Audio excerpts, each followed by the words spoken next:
ಪಾಲಯ ಗಜಮುಖನೇ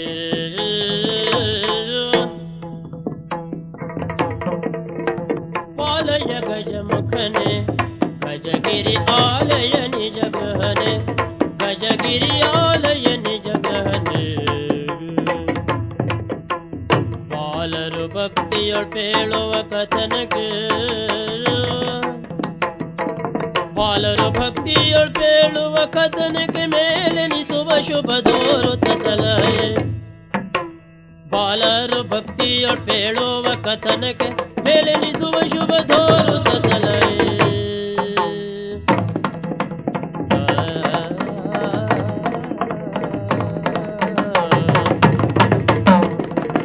ಬಾಲರು ಭಕ್ತಿಯೊಳಪೇಳುವ ಕಥನಕ್ಕೆ ಮೇಲೆನಿಸುವ ಶುಭ ದೋರುತ ಸಲಹೆ ಪಾಲಯ ಗಜಮುಖನೆ ಗಜಗಿರಿ ಆಲಯ ನಿಜ ಗಹನೆ ಗಜಗಿರಿ ಆಲಯ ನಿಜ ಗಹನೆ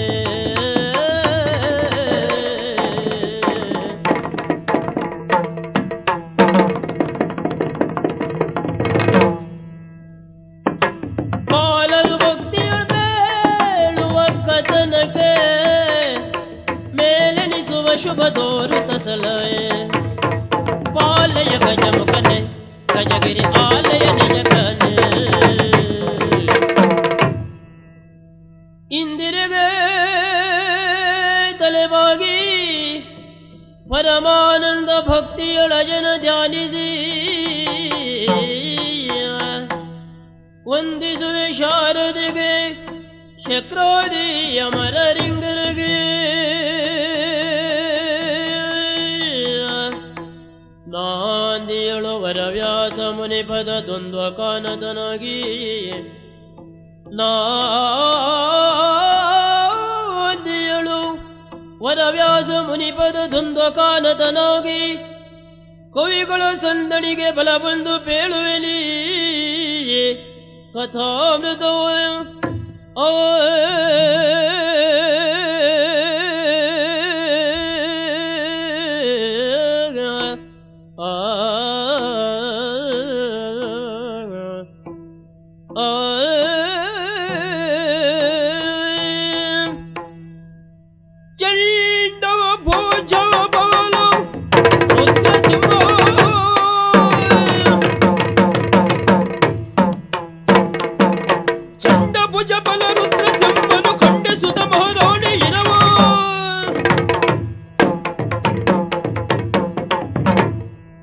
ಸಜೀವನ ಗೌರ್ಯ ಭೋರಕ್ಕೆ ಕಂಡ ಕಾರ್ಯ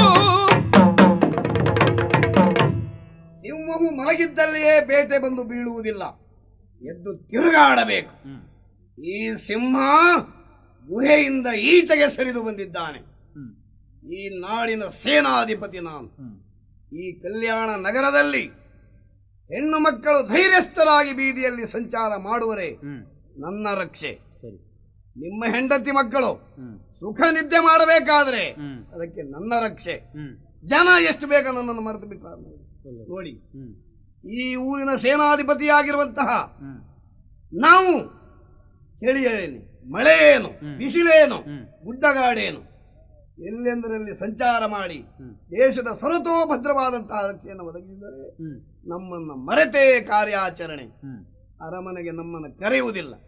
ಯಾವುದೇ ರಾಜಕೀಯವಾಗಿ ಚರ್ಚೆ ಮಾಡಬೇಕಾದರೆ ಅಷ್ಟಪ್ರಧಾನರು ಒಟ್ಟಾಗಬೇಕು. ಅದರಲ್ಲಿ ರಕ್ಷಣಾ ಸಚಿವ ನಾನು. ನಮಗೆ ಹೇಳಿಕೆಯೇ ಇಲ್ಲ. ಕಾರಣ ಇಲ್ಲಿ ಅವರದ್ದ ಮಂತ್ರಿ ಆಗಿರುವಂತಹ ಮಲ್ಲಣ್ಣ ರಾಜಕೀಯವಾಗಿ ಚರ್ಚಿಸುತ್ತಿದ್ದಾರಂತೆ. ಕಾರಣ ನಾಡಿನ ದೊರೆ ದಯಾಸಾಗರ ಸತ್ತೋದ್ರು. ಅಂತ್ಯಕ್ರಿಯೆ ಆಯಿತು, ವರ್ಷಾಂತಕವನ್ನು ಮುಗಿಸಿದರು. ಆಮೇಲೆ ಇವರೊಡನೆ ಚರ್ಚೆ ಏನು? ಹಿರಿಯ ಮಗ ಲೋಲಾಕ್ಷ ಹೆಡ್ಡನೆಂದು ತಿಳಿದು ಹಿರಿಯ ಮಗನಾಗಿರುವಂತಹ ಅಕ್ಷಯನಿಗೆ ಪಟ್ಟಾಭಿಷೇಕ ಮಾಡುವಂತಹ ಸನ್ನಾಹದಲ್ಲಿದ್ದಾರೆ. ರಾಜಕೀಯ ವ್ಯಕ್ತಿಗಳಾಗಿರುವಂತಹ ನಮಗೆ ಈ ಸಂಧಿ ಸಾಧನೆಗಾಗಿ ಸಿಕ್ಕಿದ್ದು. ಬಳಿರೆ ಈ ಸಿಂಹ ತಿರುಗಾಡ್ಲಿಕ್ಕೆ ಹೊರಟ. ನೋಡೋಣ ಲೋಲಾಕ್ಷೆಯಲ್ಲಿದ್ದಾನೆ ಎಂದು. ಇತಲೋ ಕಲ್ಯಾಣ ಪುರವರು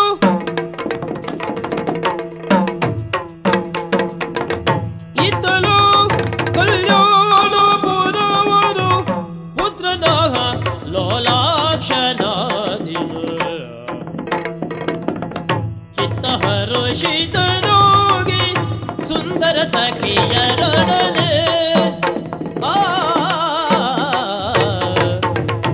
ಬಳಿರೇ ಪರಾಕ್ರಮ ಕಂಠೀರವ ಬಳ್ಳಿರೇನಯ್ಯ ಇರುವಂಥ ಸ್ಥಳ ನಾಮಾಂಕಿತ ಕಲ್ಯಾಣಪುರದ ಸಂತೆಕಟ್ಟೆಗೆ ಯಾರಂತ ಕೇಳಿದ್ದೀರಿ? ನಮಸ್ಕಾರ. ಎಲ್ಲಿದ್ರೆ ನೀವು? ಮತ್ತೆ ನಾನು ಬಂದಲ್ಲಿ ನಿಮ್ಮಂಥ ಗಂಡು ಜೀವಿಗೆ ಪ್ರವೇಶವೇ ಇಲ್ಲ ಗಟ್ಟಿ ಕೇಳಿದರೆ. ಹಾಗಾಗಿ ಲೆಕ್ಕ ಹಾಕಿದ್ದು ನೀವು ಇಲ್ಲ ಅಂತ ಲೆಕ್ಕ ಹಾಕಿ ನಾನೇ ಶುರು ಮಾಡಿದ್ದು. ಆದ್ರೂ ಅನುಕೂಲ ಬಾಯಿ ಹಾಕಿದ್ರಲ್ಲ ಸ್ವಾಮಿ.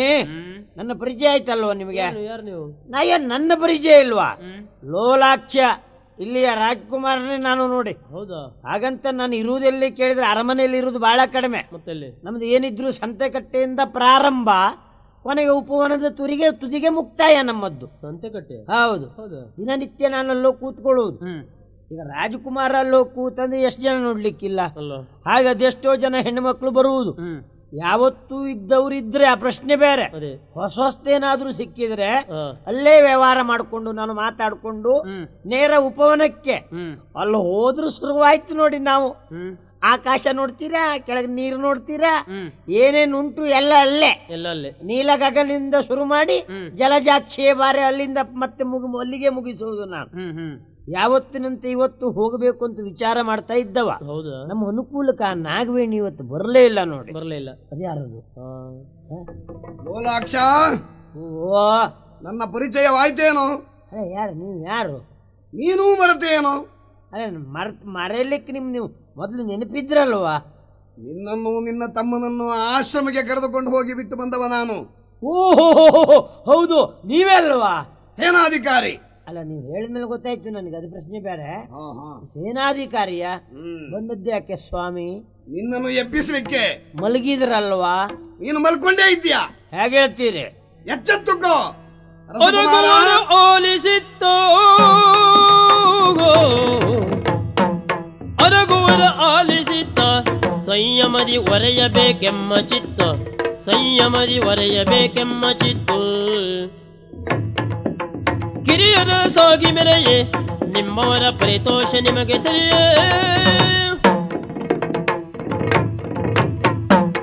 ವಿದ್ಯಾಭ್ಯಾಸವನ್ನು ಪೂರೈಸಿ ಅರಮನೆಯನ್ನು ಸೇರಿದಂತ ಅರಗುವರ ನೀನು.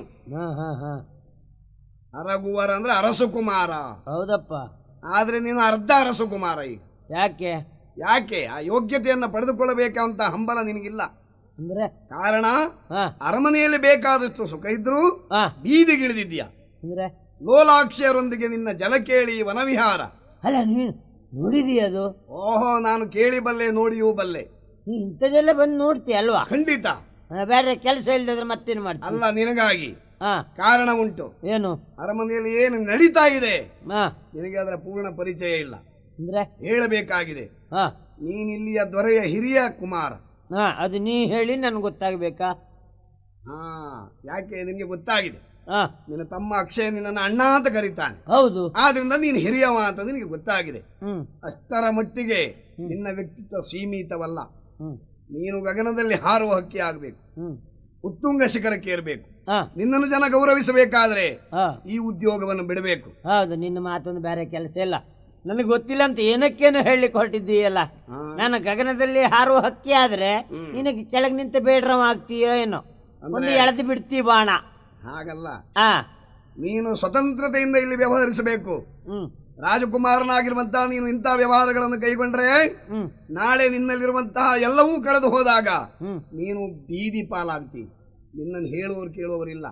ಸುಖ ಅನುಭವಿಸಬೇಕಾದ್ರೆ ಅಧಿಕಾರ ಅಂತ ಬೇಕು. ಅಧಿಕಾರ ಅಂದ್ರೆ ಯಾರೂ ನಿನ್ನನ್ನು ಕೇಳಬಾರದು. ಏಕಮೇವಾದ್ವಿತೀಯನಾಗಿ ನೀನಿರಬೇಕು. ನೀನೇ ಹೇಳಿದ್ದು, ನೀನೇ ಕೇಳಿದ್ದು, ನೀನೇ ಮಾಡಿದ್ದು ಆಗಬೇಕು ಅಂತ ಆದ್ರೆ ಈ ಊರಿನ ಅರಸು ನೀನಾಗಬೇಕು. ಏನೇನ? ನಿನಗೆ ಪಟ್ಟಾಭಿಷೇಕ ಆಗಬೇಕು. ನನಗೆ ಬೇಡ ಬೇಡ ರಾಜ ಬೇಡ ದೊಸಗೆ ಸೋಸಿ, ಬೇಡ ಬೇಡ ಬೇಡ ಬೇಡ ರಾಜ ಬೇಡ ದೊಸಗೆ ಸೋಸಿ. ನಾಡಿ ನಡೆಯಾಗಿ ಹುದೆ ಸುಖವು ನೋಡು ಯೋಜಿಸಿ, ನೋಡಿ ನಡೆಯಾಗಿ ಹುದೆ ಸುಖವು ನೋಡು ಯೋಜಿಸಿ.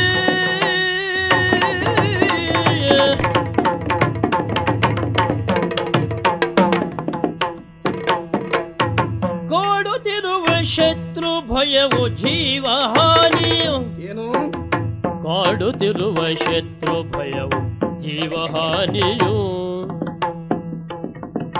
ಆಡಬೇಡ ರಕುತದೊಳೆಯ ಎಣಿಸೆ ಭೀತಿಯು ನನಗೆ ಎಣಿಸೆ ಭೀತಿಯು ಆಡಬೇಡ ರಕುತದೊಳೆಯ ಎಣಿಸೆ ಭೀತಿಯು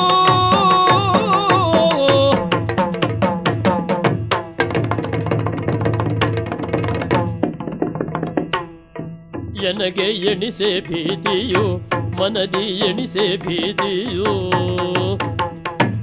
ಬೇಡ ಬೇಡ ರಾಯ ಪೀಠದ ಸಗೆ ಸಾಗುಸಿ. ಏನೋ ಒಂದು ಒಳ್ಳೆ ಸುದ್ದಿ ಹೇಳ್ತೀರಿ ನೀವು ಅಂತ ನಾ ಲೆಕ್ಕ ಹಾಕಿದ್ದು. ನೀವು ಇಂಥ ಮಾತಾಡುವುದೇ ನೀವು ಅಂದ್ರೆ ನೀವು ನನ್ನ ಒಳ್ಳೇದಕ್ಕೆ ಆಡ್ದವ್ರು ಅಂತ ನನಗೆ ಎಳ್ಳಷ್ಟು ಭರವಸೆ ಇಲ್ಲ. ಖಂಡಿತ ಒಳ್ಳೇದಕ್ಕ ಎಂತ ಒಳ್ಳೇದು ಅದ್ರ ವಿಷಯ ನನಗೆ ಗೊತ್ತಿಲ್ವಾ? ಏನು ಸಿಂಹಾಸನ ಏರಿ ನಾನು ಆಳ್ಬೇಕು ಅಂತ ಹೇಳುವುದ ನೀವು? ಸಿಂಹಾಸನ ಏರಿ ಕೂತ್ಕೊಂಡ್ರೆ ಏನೆಲ್ಲ ತಲೆ ಬಿಸಿ ಆಗ್ತದೆ ಆ ಕಲ್ಪನೆ ಏನಿಲ್ಲ ಅಂತ ತಿಳ್ಕೊಂಡಿದ್ದೀರಾ ನನಗೆ? ಹಾ ಅಯ್ಯಬ್ಬ, ಯಾವ ಕಾರಣಕ್ಕೂ ಅದೊಂದು ಉಪದ್ರ ಬೇಡ. ಎಲ್ಲಾದ್ರೂ ನಾನು ಸಿಂಹಾಸನ ಏರಿದೆ ಅಂತ ಇಟ್ಕೊಳ್ಳಿ, ನಮಗ್ ಆಚಾರಕ್ಕೆ ಮತ್ತೆ ಪುರುಸೊತ್ತಿಲ್ಲ. ಮಹಾರಾಜರೇ ಹರಿರಾಯರು ಬಂದಿದ್ದಾರೆ. ಆ ಪಾಪಿ ಮಗ ಅಷ್ಟೊತ್ತಿಗೆ ಬಂದು ದೂತ ಹೇಳೇ ಬಿಡ್ತಾನೆ. ಅವ ಹೇಳ್ದಂದ್ರೆ ನಮ್ಗೆ ಕೂತ್ಕೊಳ್ಳಿಕ್ಕುಂಟ?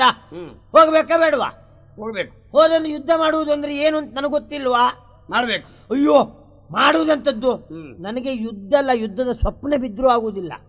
ಮತ್ತೆ 3 ದಿವಸ ನೇರ ಜ್ವರವೇ ಬರುವುದು ನನಗೆ. ಮತ್ತೆ ಯಾವ ಔಷಧ ಕೊಟ್ಟರು ಹೋಗ್ಲಿಕ್ಕಿಲ್ಲ. ನನಗಿದು ಪದ್ಧತಿ ಇದು. ಅದು ಯುದ್ಧ ಮಾಡುವುದು ಏನು ಎಂತದ್ದು ಕಲ್ಪನೆ ಇಲ್ವಾ? ನೋಡು, ಒಂದು ಕಾಲು ಪೆಟ್ಟಾದ್ರೆ ಕೆಲವು ನೋವು ಕಡಿಮೆ ಆಗ್ಲಿಕ್ಕೆ ಕೆಲವು ದಿವಸ ಬೇಕು. ಆ ಯುದ್ಧಕ್ಕೆ ಹೋಗಿ ಏನಾದ್ರೂ ಹೆಚ್ಚು ಕಡಿಮೆ ಆದ್ರೆ ಯಾರು ನೋಡುವುದು? ವೈರಿಗಳ ಬಾಣ ಬಿಡ್ತಾರೆ ಅಂತ ಇಟ್ಕೋ, ಬಂದು ನನಗೆ ತಾಗ್ತು, ನಾನು ಸತ್ತು ಹೋಗ್ಬಿಟ್ರೆ ಮತ್ತೆ ಈ ಪೀಠದ ಮೇಲೆ ಯಾಕೆ ಬೇಕು ಇದು? ಮೇಲಾಗಿ ರಕ್ತ ನೋಡಿದ್ರೆ ನನಗೆ ಕೈಕಾಲು ನಡೀತದೆ, ನನಗೆ ಆಗ್ಲಿಕ್ಕಿಲ್ಲ ಅದು. ಈಗ ಒಂದು ನೀನು ಮಹಾರಾಜನಾಗಬೇಕು ಅಂತ ಹೇಳ್ತಿ, ಏನಾದ್ರೂ ಸುಖ ಉಂಟಾ? ಒಂದು ಅರೆ ಕ್ಷಣಕ್ಕೂ ಆದ್ರೂ ನಾವು ನೆಮ್ಮದಿಂದೆಲ್ಲಾದ್ರೂ ಹೋಗ್ಲಿಕ್ಕೆ ಉಂಟಾ? ಅಲ್ಲ, ಈ ಹೆಣ್ಮಕ್ಳು ಅಲ್ಲ, ಹೆಣ್ಮಕ್ಳಲ್ಲ, ಯಾರೆಲ್ಲಾದ್ರೂ ಮಾತಾಡ್ಲಿಕ್ಕಾದ್ರೂ ಉಂಟಾ? ಹಿಂದೆ ಮುಂದೆ ಆಚೆ ಈಚೆ ಎಲ್ಲ ಜನ ಇರುವುದಿಲ್ವಾ? ಆ ಸ್ವಾತಂತ್ರ್ಯತೆ ಇಲ್ಲದೆ ಹೋದಂತ ಪೀಠ ನನಗೆ ಬೇಡವೂ ಬೇಡ. ನೀನ್ ಹೇಳಿದ್ರೆ ನಾನು ಒಪ್ಲಿಕ್ಕೂ ಇಲ್ಲ, ನನಗಾಗ್ಲಿಕ್ಕಿಲ್ಲ. ನೀ ಬಂದು ಬಾಳ ಹೊತ್ತಾಯ್ತಲ್ಲ ಪುಣ್ಯಾತ್ಮ. ನಡೆದಿಲ್ಲ. ಏ ಹೆಡ್ಡ, ನೀನಲ್ಲ ಮತ್ತೆ ಯಾರು? ನೀನ ತಿಳ್ಕೊಂಡಿದ್ದಾರೆ ನೀನು ಹೆಡ್ಡ ಅಂತ. ನೀನು ಬುದ್ಧಿವಂತನಾಗಬೇಕು. ಅಂದ್ರೆ ಕಾರಣ ಉಂಟು. ಅರಮನೆಯಲ್ಲಿ ಯಾವ ವ್ಯವಹಾರ ನಡೀತದೆ ನಿನಗೆ ಗೊತ್ತಿಲ್ಲ. ರಹಸ್ಯವಾಗಿ ನಿನ್ನ ತಾಯಿ ಶ್ಯಾಮಲಾಂಬೆ ಹಾಗೂ ಮಂತ್ರಿ ಒಂದು ತೀರ್ಮಾನಕ್ಕೆ ಬಂದಿದ್ದಾರೆ. ಏನು? ನಿನ್ನನ್ನು ಬಿಟ್ಟು ನಿನ್ನ ತಮ್ಮನಾಗಿರುವಂತಹ ಅಕ್ಷಯನಿಗೆ ಪಟ್ಟಾಭಿಷೇಕ ಮಾಡಬೇಕು ಎಂದು. ಹೌದಾ? ಅಲ್ಲ, ಒಳ್ಳೆ ವಿಷಯ ಹೇಳಿದೆ ಪುಣ್ಯಾತ್ಮ. ಹೇಳು. ಪಟ್ಟಾಭಿಷೇಕ ಕಿರಿಯನಾದಂತಹ ಅಕ್ಷಯನಿಗೆ ಆಗ್ತದೆ ಅಂತ ಆದರೆ ನಾಳೆ ನಿನ್ನ ಈ ವ್ಯವಹಾರಕ್ಕೆಲ್ಲ ಕಡಿವಾಣ ಬೀಳ್ತದೆ. ಯಾವ ವ್ಯವಹಾರಕ್ಕೆ? ಈ ಲೂಲಾಕ್ಷಿಯರು, ಈ ಜಲಕೇಳಿ, ಈ ವನವಿಹಾರ, ನಿನ್ನ ಸ್ವೇಚ್ಛೆ ಎಲ್ಲ ಕಡಿವಾಣ. ಕಾರಣ ಏನು? ಸಿಂಹಾಸನದ ಮೇಲೆ ಒಂದು ಮಂಗ ಕುಳಿತುಕೊಳ್ಳಲಿ. ಆ ಪೀಠದ ಯೋಗ್ಯತೆ ದೊಡ್ಡದು. ಅಲ್ಲಿ ಕುಳಿತವ ಏನ್ ಹೇಳಿದ್ರು ಕೇಳಬೇಕಾಗ್ತದೆ ಉಳಿದವರು. ಹೌದಾ? ಆದ್ರಿಂದ ನಿನ್ನ ತಮ್ಮನ ಮುಂದೆ ನೀನು ತಲೆಬಾಗಿ ಜೀಯ ಹಸಾದ, ನಾನು ಇಷ್ಟೊತ್ತಿಗೆ ಊಟ ಮಾಡಲಿ, ಎಷ್ಟೊತ್ತಿಗೆ ಅರಮನೆಯನ್ನು ಬಿಡ್ಲಿ, ನಾನು ಯಾವ ಸುಖ ಪಡ್ಲಿ, ಇದಕ್ಕೆಲ್ಲವನ ಅನುಮತಿಯನ್ನು ನೀನು ಕೇಳಬೇಕಾದೀತು. ಅಲ್ಲ, ಈಗ ನಾನು ಹೆಣ್ಮಕ್ಳು ಒಟ್ಟಿಗೆ ಹೋಗುದಿದ್ರು ಅವನನ್ನು ಕೇಳ್ಕೊಂಡೇ ಹೋಗ್ಬೇಕು. ಹೇಳಿಯೇ ಹೋಗ್ಬೇಕು. ಯಾಕೆ? ಅವ ಅಧಿಕಾರಿ, ನಿನ್ನ ಕಿರಿಯನಾದ್ರು. ಆ ಕಾರಣಕ್ಕಾಗಿ ನೀನಾಗಬೇಕು ಅಂತ ಆದ್ರೆ ನೆಟ್ಟಗೆ ನಿಲ್ಬೇಕು, ಇಲ್ಲಿಂದ ಹೊರಡಬೇಕು. ಹೌದಾ? ಇದು ವಿಷಯ ಸತ್ಯ ಹೌದಾ? ಸತ್ಯ ಹೌದು. ಹಿರಿಯನುಗ ಎನಗೆಂದು ಅಪಮಾನ ಕೈದವರ ಹಿರಿತನಕ್ಕೆ ಧಿಕ್ಕಾರು ಧಿಕ್ಕಾರು ಹೊರಿಸಿ ಮಗಳನ್ನು ಇರಿಸಿ ಚರ್ಚೆ ನಿಂದು ಸರಿಶಾಸ್ತಿಗೈವೆನೆಂದನು.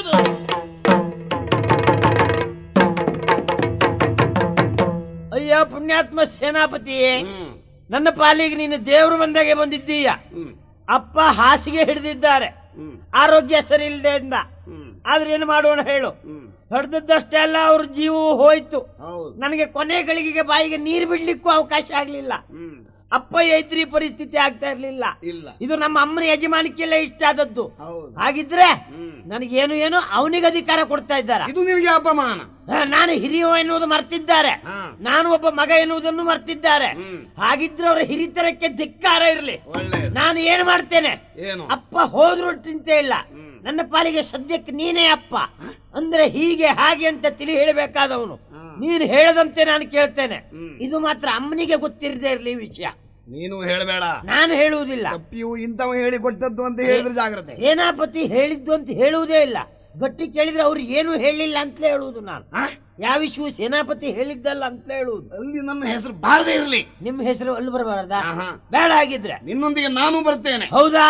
ಇವತ್ತೇ ಹೋಗಿ ತೀರ್ಮಾನ ಮಾಡ್ತೇನೆ ನೋಡು. ಆಗಲಿ. ರಂಗಿಣಿ, ವೀರಚಂದ್ರ, ಇದೇ ಊರಿನಲ್ಲಿ ಇದ್ದೀಯ ಅಲ್ವಾ? ಖಂಡಿತ ನಿನ್ನನ್ನು ನೋಡಬೇಕು ಅಂತಲೇ ಓಡೋಡಿ ಬಂದದ್ದು. ಆದ್ರೆ ಯಾಕೆ ನಾನು ಮೊದಲೆಲ್ಲ ಬರುವ ಹಾಗೆ ನಿನ್ನ ಮುಖ ಇಲ್ಲ, ಯಾಕೋ ಮುಖ ಕಂದಿದೆ. ಕಾರಣ ಇದೆ. ಏನು? ಸೇನಾಧಿಪತಿಗಳಿಗೆ ನೀವು ಬಹಳ ಆತ್ಮೀಯರು. ನಾನು ಮಹಾರಾಜ್ನಿಗೆ ಬಹಳ ಸಮೀಪವರ್ತಿಯಾಗಿ ಬದುಕುತ್ತಿದ್ದೇನೆ. ಹೆಚ್ಚೇನು ಪರಸ್ಪರ ನಾವು ಮದುವೆಯಾಗಬೇಕು ಎಂಬ ನಿರ್ಧಾರಕ್ಕೆ ಬಂದಿದ್ದೇವೆ. ನಿಜ. ಈಗ ಕೆಲವು ದಿನ ಆಯ್ತು ನೀವು ನೋಡ್ಲಿಕ್ಕೇ ಇಲ್ಲ. ನನ್ನನ್ನು ಮರೆತು ಬಿಟ್ಟಿರಬಹುದು ಎಂಬ ಕಾರಣಕ್ಕಾಗಿ ಈ ರೀತಿ ನಾನು ಸಿಟ್ಟಾದದ್ದು. ನಿನ್ನನ್ನು ಮರೆತದ್ದಲ್ಲ, ಒಂದು ಸಂತೋಷದ ಸುದ್ದಿಯನ್ನು ನಿನಗೆ ತಿಳಿಸೋಣ ಅಂತ ಓಡೋಡಿ ಬಂದದ್ದು. ಹೌದೇ? ಏನದು ಹೇಳಿ. ಚಿನ್ನ ಕೇಳೆ ನಿನ್ನಲೊಂದು ಗುಟ್ಟ ನೊರೆಯೋ,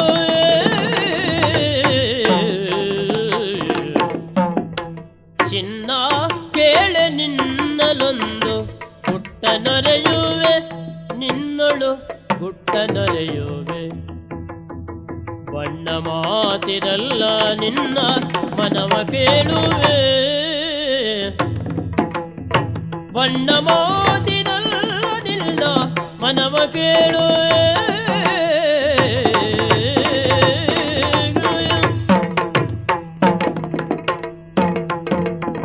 ಗಣ್ಯ ಸೇನೆ ಅಧಿಪನೆನಿಸಿ ಮುದದಿ ಪೊರೆಯುವೆ, ಗಣ್ಯ ಸೇನೆ ಅಧಿಪನೆನಿಸಿ ಮುದದಿ ಪೊರೆಯುವೆ, ನಿನ್ನ ಮುದದಿ ಪೊರೆಯುವೆ. ನಿನ್ನ ಸ್ನೇಹ ಹಸ್ತಕ್ಕಾಗಿ ಇನಿತು ಕಾಡುವೆ, ನಿನ್ನ ಸ್ನೇಹ ಹಸ್ತಕ್ಕಾಗಿ ಇನಿತು ಕಾಡುವೆ.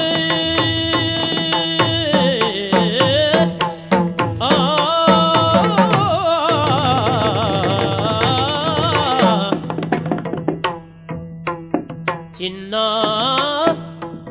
ಚಿನ್ನ ಕೇಳೆ ನಿನ್ನಲೊಂದು ಗುಟ್ಟ ಹೊರೆಯುವೆ. ಓ ನನ್ನ ಚಿನ್ನ. ವೀರಚಂದ್ರ. ರಂಗಿಣಿ, ನಿನ್ನನ್ನು ಪ್ರೀತಿಸುತ್ತಾ ಕಾಲವು ಕೆಲವು ಕಳೆದು ಹೋಯಿತು. ಹೌದು. ಮುಂದಿನ ಬದುಕಿನ ಕುರಿತಾಗಿ ತಲೆಕೆಡಿಸಿಕೊಳ್ತಾ ಇದ್ದವ ನಾನು. ಮಾಡುವುದಕ್ಕೂ ಉದ್ಯೋಗ ಮೊದಲೇ ಇಲ್ಲ. ಹಾಗಾದ್ರೆ ಜೊತೆಯಾಗಿ ಮದುವೆಯಾದ ಮೇಲೆ ಎಂತು ಬದುಕುವುದು, ನಮ್ಮ ಬದುಕನ್ನು ಸಾಗಿಸುವುದಕ್ಕೆ ದಾರಿ ಯಾವುದು ಎನ್ನುವುದಾಗಿ ಯೋಚಿಸ್ತಾ ಇದ್ದೆ. ಈಗ ಆ ಕುರಿತಾಗಿ ಚಿಂತಿಸಬೇಕಾದದ್ದೇನಿಲ್ಲ. ಅದ್ಯಾಕ?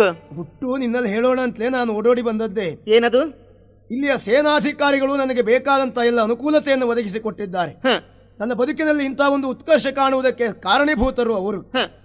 ಹಾಗಾಗಿ ಮುಂದೆ ಈ ನಾಡಿನ ಸೇನಾಧಿಪತಿತ್ವ ಅದು ನನ್ನ ಪಾಲಿಗೆ ಸಿಗ್ತದೆ. ಈ ಸೇನಾಧಿಕಾರಿಗಳು ಹೇಳಿದ್ದಾರೆ, ಇನ್ನು ಕೆಲವೇ ದಿನಗಳಲ್ಲಿ ಈ ನಾಡಿನ ಸೇನಾಧಿಪತಿತ್ವ ನಿನ್ನ ಪಾಲಿಗೆ ಒಪ್ಪಿಸ್ತೇನೆ ಎನ್ನುವುದಾಗಿ. ಮಾಡುವುದಕ್ಕೆ ಸೇನಾಧಿಪತಿತ್ವ ಅಂತ ಒಂದು ಉನ್ನತ ಹುದ್ದೆ ಸಿಕ್ಕಿತು ಅಂತಾದ್ರೆ ಮತ್ತೆ ನಮ್ಮ ಬದುಕು ಭವ್ಯ ಅಲ್ವೇನೆ. ಆ ಸಂತೋಷದ ಸಮಾಚಾರವನ್ನು ನಿನಗೆ ತಿಳಿಸೋಣ ಅಂತ ಬಂದದ್ದು. ವೀರಚಂದ್ರ, ಸರಸಕ್ಕಾಗಿ ಆಡೋ ಮಾತಲ್ವಲ್ಲ? ಖಂಡಿತ ಅಲ್ಲ, ಸೇನಾಧಿಪತಿ ಆಗುವುದು ನಿಜವಾಗಿ. ಆಹಾ, ಎನ್ನ ಪ್ರೇಮದ ಮೂರ್ತಿ ಭವ್ಯ ಮಂದಿರದಲ್ಲಿ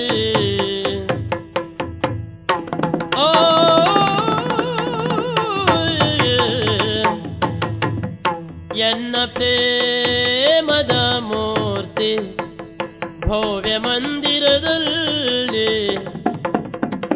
ಉನ್ನತ ಸ್ಥಾನದಿ ಮೆರೆಯೇ, ಭವ್ಯ ಮಂದಿರದಲ್ಲಿ ಉನ್ನತ ಸ್ಥಾನದಿ ಮೆರೆಯೇ.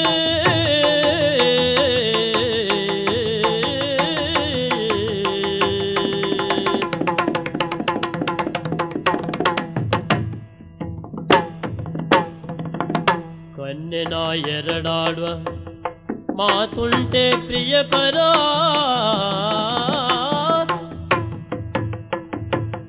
ಕನ್ನೆನ ಎರಡಾಡುವ ಮಾತುಂಟೆ ಪ್ರಿಯಕರ, ಎನ್ನಭಿಲಾಷೆಯು ನಿನದು.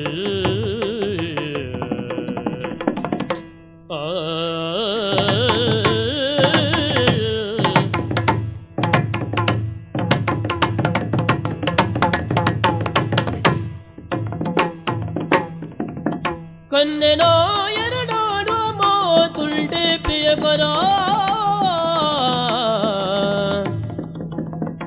ಎನ್ನ ಬಿಲಾಶೆಯ ನಿನದು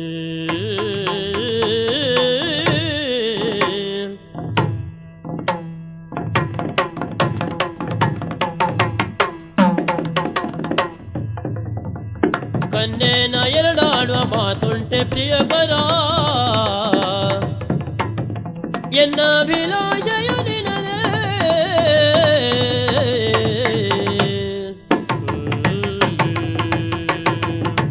ಓ ನನ್ನ ಪ್ರೇಮದ ಮೂರ್ತಿ, ಪ್ರಿಯತಮೆ. ಅಲ್ಲ ನನ್ನ ಸ್ಫೂರ್ತಿಯ ಮೂರ್ತಿ. ಇಂದಲ್ಲ ಯಾವಾಗ ನಾವು ಮದುವೆ ಆಗಬೇಕು ಎಂಬುದಾಗಿ ಸಂಕಲ್ಪ ಮಾಡಿಕೊಂಡೆವು, ಆ ಕ್ಷಣದಿಂದ ಇಲ್ಲಿಯ ಪರ್ಯಂತ ಇದೇ ಕುರಿತಾಗಿ ನಾನು ಚಿಂತಿಸಿದವಳು. ನನ್ನನ್ನು ಕೈ ಹಿಡಿಯುವಂತ ಗಂಡನಿಗೆ ಉದ್ಯೋಗ ಇಲ್ಲವಲ್ಲ, ನಮ್ಮ ಬದುಕಂತೂ ಯಾರ್ಯಾರ ಸೇವೆಯಲ್ಲೇ ಹೋಯಿತು, ನಮಗ್ ಹುಟ್ಟುವ ಮಕ್ಕಳ ಗತಿಯೂ ಹಾಗೆ ಆಯ್ತಲ್ಲ ಎಂಬುದಾಗಿ ಚಿಂತಿಸಿದೆ. ನೋಡಿ, ದೇವರ ಅನುಗ್ರಹ ನಮಗುಂಟು. ಸದ್ಯದಲ್ಲಿಯೇ ಸೇನಾಧಿಪತಿಗಳಾಗ್ತೀರಿ. ನನಗೊಂದು ಆಶ್ಚರ್ಯ ಮಾತ್ರವಲ್ಲ, ವಿಚಿತ್ರ. ಯಾಕಂದ್ರೆ ಕೆಲವು ಗಂಡು ಮಕ್ಕಳೆಲ್ಲ ಎಷ್ಟೇ ಶ್ರೀಮಂತರ ಇರಲಿ, ಮದುವೆ ಆದ ಆ ಕ್ಷಣದಲ್ಲಿ ದಟ್ಟ ದರಿದ್ರರಾಗಿ ಹೋಗ್ತಾರೆ ಅವಳನ್ನು ಕೈ ಹಿಡಿದ ಮುಹೂರ್ತದಲ್ಲಿ.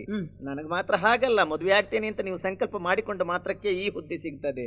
ಇನ್ನು ಮದುವೆ ಆದ ಮೇಲೆ ಎಷ್ಟು ಮೇಲೆ ಹೋಗ್ತೀರೋ ಏನೋ ಹೇಳಲಿಕ್ಕಾಗೋದಿಲ್ಲ. ಆಗಲಂತೆ ಸಂತೋಷ ಆಯ್ತು ಈ ಮಾತನ್ನು ಕೇಳಿದಾಗ. ಬನ್ನಿ ಸ್ವಾಮಿ, ಸ್ವಲ್ಪ ಕುಡಿಲಿಕ್ಕೆ ನಿಮಗೆ ಹಾಲು ಕೊಡ್ತೇನೆ, ಸಂತೋಷ ಸುದ್ದಿಯನ್ನು ತಿಳಿಸಿದ್ರಲ್ಲ. ಬನ್ನಿ. ಸಂತೋಷದ ಸುದ್ದಿ ಒಂದಾಯ್ತಲ್ಲ, ಮತ್ತೊಂದು ಗುಟ್ಟಿನ ವಿಷಯವೂ ನಿನ್ನಲ್ಲಿ ಮಾತಾಡುವುದುಂಟು. ರಹಸ್ಯವಾದದ್ದು, ಬಹಳ ರಹಸ್ಯ. ಏನದು ಹೇಳ? ಸುರುಚಿರಾಗಿಯೇ ಕೇಳು ನೀನು,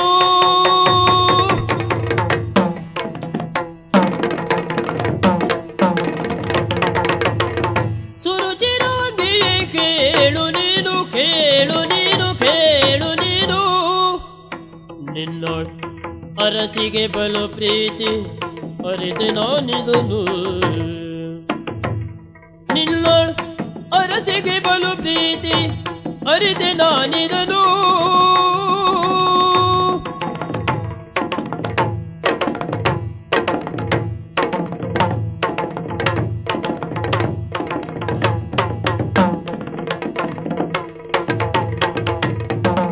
ಕರೆಸು ಭೋಜನ ಕೋಟಕವಳು ನೀನು, ಕರೆಸು ಭೋಜನ ಕೋಟಕವಳು ಮತ್ತ ಅರೆಯುವೆ, ಮತ್ತು ಅರೆಯುವೆ ನೀ ಅಂಜದಿರು ಬಾಲೆಯನಲು.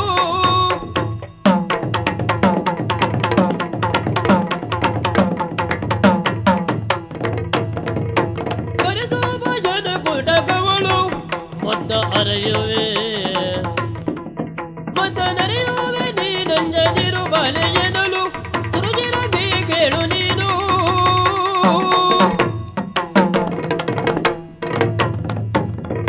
ಪ್ರಿಯೇ, ಈ ಸಂತೋಷದ ಸಮಾಚಾರವನ್ನು ನಿನಗೆ ತಿಳಿಸುವುದರ ಜೊತೆಗೆ ಮತ್ತೊಂದು ಬಹಳ ಗೌಪ್ಯವಾದಂತಹ ವಿಚಾರ.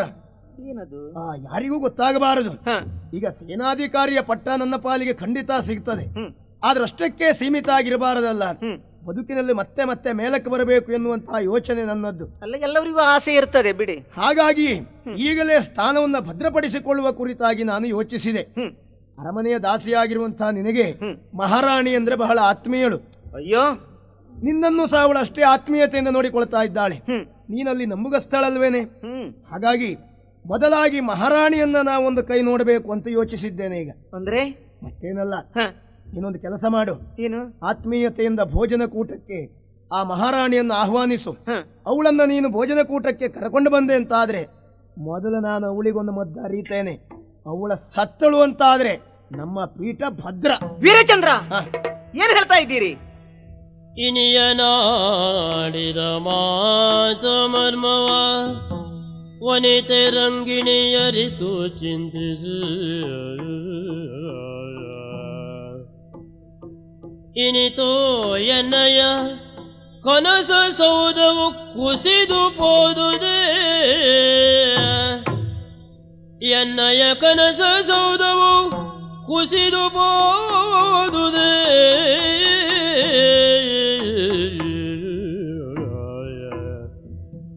ಜನಪವಂಶಕ್ಕೆ ಅರಿಯೋ ಎನ್ನಯ ಇನಿಯನಾಗಿರೆ,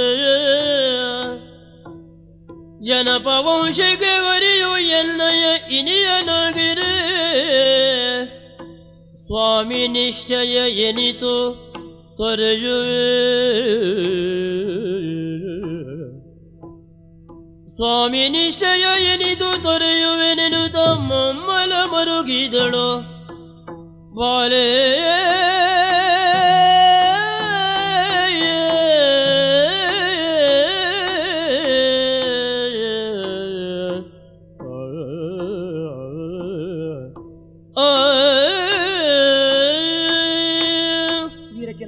ರಂಗಿಣಿ, ಯಾರ ಮುಂಭಾಗದಲ್ಲಿ ನಿಂತು ಏನು ಮಾತಾಡ್ತಾ ಇದ್ದೀರಿ ಎಂಬ ಜ್ಞಾಪಕ ನಿಮಗುಂಟು ತಾನೆ? ನನ್ನ ಪ್ರಿಯತಮೆಯ ಎದುರಿನಲ್ಲಿ. ಅದಲ್ಲವಾದ್ರೆ ಮಹಾರಾಣಿ ಯಾರು, ನಾನ್ಯಾರು? ಅವರನ್ನು ಭೋಜನಕೂಟಕ್ಕೆ ಬರಮಾಡಿಕೊಂಡು ಅವರನ್ನು ಕೊಂದು ನೀವು ಸ್ಥಾನಪನ್ನ ವ್ಯಕ್ತಿ ಆಗಬೇಕು ಎಂಬುದಾಗಿ ನಿರ್ಧಾರಕ್ಕೆ ಬಂದಿದ್ದೀರಲ್ಲ, ಹೇಗೆ ನನ್ನ ಯೋಚನೆ? ಸರಿಯೇ ಇದು. ಉಂಡ ಮನೆಗೆ ಯಾರೇ ಆಗಲಿ ದ್ರೋಹ ಮಾಡಬಾರದು. ನನಗೆ ಯಾರವರು? ಹಡೆದ ತಾಯಿ ಅಲ್ಲದೆ ಹೋದ್ರು ಹೊಟ್ಟೆಯಲ್ಲಿ ಹುಟ್ಟಿದ ಮಗಳಂತೆ ನನ್ನನ್ನು ಆ ರೀತಿ ಪ್ರೀತಿ ವಾತ್ಸಲ್ಯದಿಂದ ಕಾಣ್ತಾ ಇದ್ದಾರೆ. ಅನಾಥೆಯಾದ ನನ್ನನ್ನು ಉದ್ಧರಿಸಿದವರು ಅವರು. ಅನ್ನ ಕೊಟ್ಟ ಕೈಯನ್ನೇ ಕಚ್ಚಲಾರೆ. ರಂಗಿಣಿಯಾದ ನಾನೇನು ಅಂತ ಪ್ರಪಂಚದ ಮುಖಕ್ಕೆ ಕಾಣಿಸಿದ ಮಹಾ ತಾಯಿ. ಉಂಡ ಮನೆ ಗಳೆ ಎಣಿಸುವವಳು ನಾನಲ್ಲ. ಓ ವೀರಚಂದ್ರ, ನೀವು ಏನೇ ಹೇಳಿ ಮಾಡಿ ಪೂರೈಸುವುದಕ್ಕೆ ನಾನು ಸಿದ್ಧಳಿದ್ದೇನೆ. ಹೆಚ್ಚೇನು ರಂಗಿಣಿ ಹೊಳೆ ಹಾರಿಕೊ ಅಂತ ಹೇಳಿ ಹಾರ್ತೇನೆ. ಆದ್ರೆ ಈ ಕಾರ್ಯ ಮಾತ್ರ ಮಾಡಿ ಪೂರೈಸಲಾರೆ. ನನ್ನ ತಾಯಿಗೆ ನಾನು ದ್ರೋಹ ಬಗೆಯಲಾರೆ. ಇದೊಂದು ಕಾರ್ಯ ನನ್ನಿಂದ ಆಗ್ಲಿಕ್ಕಿಲ್ಲ ಹೇಳಬೇಡಿ. ರಂಗಿಣಿ, ಈ ಕುರಿತಾಗಿ ಇಷ್ಟೆಲ್ಲ ಯೋಚಿಸುವುದರಿಂದ ಯಾವ ಪ್ರಯೋಜನವೂ ಇಲ್ಲ. ಮೊದಲು ನಾವು ಭದ್ರತೆಯನ್ನು ಕಂಡುಕೊಳ್ಳಬೇಕು. ನಮ್ಮ ಬದುಕನ್ನು ನಾವು ಮೊದಲಾಗಿ ನಿರೂಪಿಸಿಕೊಂಡ ಮೇಲೆ ಉಳಿದವರ ಕುರಿತಾಗಿ ಯೋಚಿಸುವುದು. ಮಹಾರಾಣಿಗೆ ದ್ರೋಹ ಮಾಡಿದ ಹಾಗೆ ಏನು ದ್ರೋಹ ಮಾಡಿದ ಹಾಗೆ ಆಗುವುದಿಲ್ಲ. ನಾವು ಬದುಕುವುದಿದ್ರೆ ಇಷ್ಟೆಲ್ಲ ಮಾಡಬೇಕು. ನೋಡು, ಏನು ಯಾವ ಸಂದರ್ಭದಲ್ಲಿಯೂ ನಿನ್ನ ಕೈ ಬಿಡುವವನಲ್ಲ ನಾನು ಎನ್ನುವುದಾಗಿ ದೃಢ ನಿರ್ಧಾರ ಮಾಡಿದವನಾಗಿದ್ದೆ. ಹೇಳಿದ್ದೀರಿ. ಆದರೆ ನನ್ನ ಬದುಕಿನಲ್ಲಿ ಇಂಥ ಒಂದು ಆಶಯವನ್ನು ನೀನು ಈಡೇರಿಸುವುದಿಲ್ಲ ಅಂತ ಆದ್ರೆ ನಿನ್ನನ್ನೇ ಬಿಡಬೇಕಾದೀತು. ಜಾಗ್ರತೆ. ಏನು ಈ ನಿರ್ಧಾರಕ್ಕೆ ಬಂದ್ರಿ? ನನ್ನನ್ನು ಬಿಡ್ತೀರಿ? ಹೌದೌದು. ಹಾಗಿದ್ರೆ ನನಗೂ ನಿಮಗೂ ಯಾವ ಸಂಬಂಧವೂ ಇಲ್ಲ. ಈ ಕಾರ್ಯದಲ್ಲಿ ನೀನು ಸಹಾಯ ಮಾಡಲಿಲ್ಲ ಅಂತಾದ್ರೆ ಇಲ್ಲಿಗೆ ನಮ್ಮ ಪ್ರೇಮ ಬಂಧನ ಹರಿಯಿತು. ಪ್ರೇಮ ಬಂಧನ ಹರಿಯುವುದಾದ್ರೂ ತೊಂದರೆ ಇಲ್ಲ. ನನ್ನ ತಾಯಿಗೆ ನಾನು ಅನ್ಯಾಯ ಮಾಡಲಾರೆ. ಹೊರಟೆ. ಆಯ್ತಲ್ಲ, ಇಷ್ಟೆಲ್ಲ ಇವಳಲ್ಲಿ ಒತ್ತಾಯಿಸಿದ್ರು ಏನು ಪ್ರಯೋಜನ ಆಗಲಿಲ್ಲ. ಇವಳು ಸರಿಯಾಗಿ ನಮ್ಮ ದಾರಿಗೆ ಬರುವುದಿಲ್ಲ ಎನ್ನುವುದು ಅರ್ಥ ಆಯಿತು. ಕಾಲವನ್ನು ಕಾಯ್ದು ನೋಡಬೇಕು. ಮೊದಲು ಸೇನಾಧಿಪತಿಗಳನ್ನು ಕಾಣುತ್ತೇನೆ.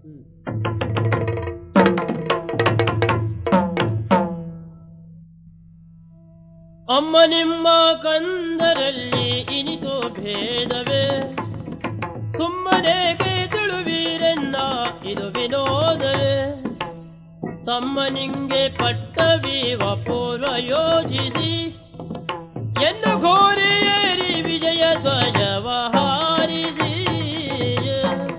ಅಮ್ಮ, ಮಗು, ನಾನು ನಿಮ್ಮ ಸ್ವಂತ ಮಗ ಹೌದಲ್ಲ. ಯಾಕು ಈ ಮಾತು? ನಾನೇನು ಸಾಕು ಮಗ ಅಲ್ಲಲ್ಲ. ಖಂಡಿತ ಅಲ್ಲ. ನೀವು ನಮ್ಮ ತಮ್ಮನನ್ನು ಹೆತ್ತದ್ದು ಎಷ್ಟು ತಿಂಗಳಿಗೆ ಅಮ್ಮ? 9 ತಿಂಗಳಿಗೆ. ನನ್ನೇನು 15 ತಿಂಗಳಿಗೆ ಹೆತ್ತಿದ್ದೀರಾ? ಯಾಕೆ ಬೇಸರದ ಮಾತು? ನನ್ನ ಮೇಲೆ ಅಷ್ಟು ಸಿಟ್ಟಿ ಯಾಕೆ ನಿಮಗೆ? ಅಂದ್ರೆ ನನ್ನ ಮೇಲೆ ಹಾಗೆ ಉಂಟಾ? ಖಂಡಿತ ಇಲ್ವೋ ಅಮ್ಮ. ಏನು? ಅದಿಲ್ಲ ಅಂತಂದ್ರೆ ನಿಮ್ಮಲ್ಲಿ ಕೇಳ್ತೇನೆ. ಹೇಳು. ನಾನು ಹಿರಿಯವ ಹೌದಾ ಅಲ್ವಾ? ಹೌದು. ಹೌದಲ್ಲ? ನೀನೇ ಹಿರಿಯವ. ಹಿರಿಯವನಾದ್ರೆ ನಾನು ಇರ್ಬೇಕಿದ್ರೆ ನನಗೂ ಗೊತ್ತಿಲ್ಲದೆ ಹೋದ ತಮ್ಮನಿಗೆ ಪಟ್ಟ ಕಟ್ಲಿಕ್ಕೆ ಹೊರಟಿದ್ದೀರಲ್ಲ, ಇದು ನ್ಯಾಯವಾ? ಹೀಗೆ ಮಾಡು ಬದಲು ಹೊಂಡ ತೆಗೆದು ನನ್ನ ಹೋಗುದು ನನ್ನ ಆ ಗೋರಿ ಮೇಲೆ ಅವನಿಗೆ ನೀವು ಪಟ್ಟ ಕಟ್ಟಬೇಕೆ ಬಿಟ್ರೆ ಆ ಮೊದಲು ಕಟ್ಟಲಿಕ್ಕಿಲ್ಲ. ಮಗು, ನಿನಗಾದ ಬೇಸರ ನನಗೆ ಗೊತ್ತು. ತಾಯಿಯಾಗಿ ನಾನು ಈ ನಿರ್ಧಾರ ತಾಳದೆ ಹೋದ್ರು ರಾಜಮಾತೆಯಾಗಿ ಈ ನಿರ್ಧಾರನ ತಾಳಲೇಬೇಕಾಗಿದೆ. ಮಂತ್ರಿಗಳ ಒತ್ತಾಸೆಯೂ ಹಾಗೆ ಇದೆಯೋ? ರಾಜ ಮಾತೆ ಹೌದು ಅಲ್ವಾ? ಖಂಡಿತ.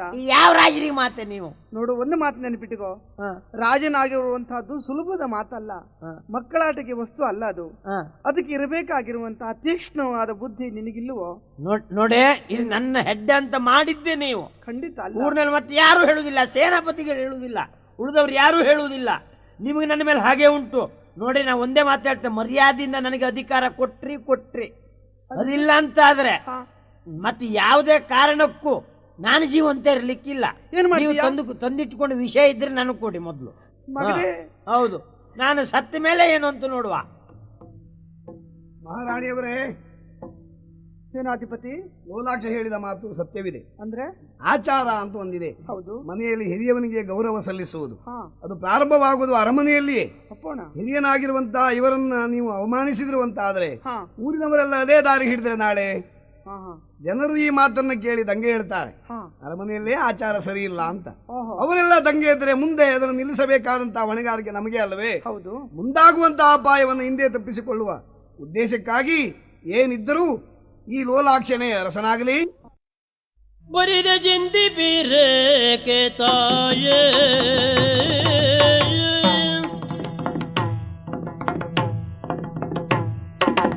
ಬರಿದೆ ಚಿಂತಿ ಬಿರೇಕೆ ತಾಯೇ ಮಗದೆರಡು ಕಣ್ಗಳು ಎಮ್ಮಳು ಭೇದ ಸರಿಯೇ ಮಗದೆರಡು ಕಣ್ಗಳು ಎಮ್ಮಳು ಭೇದ ಸರಿಯೇ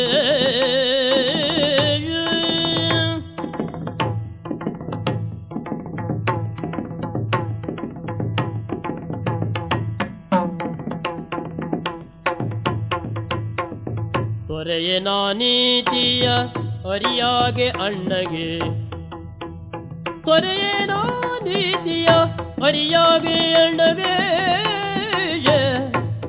ಹರುಷದಿಂದಲೇ ಹಿರಿಯ ನಾತಗೆ ಧರೆಯ ಆಟನ ಈವುದೇನಲು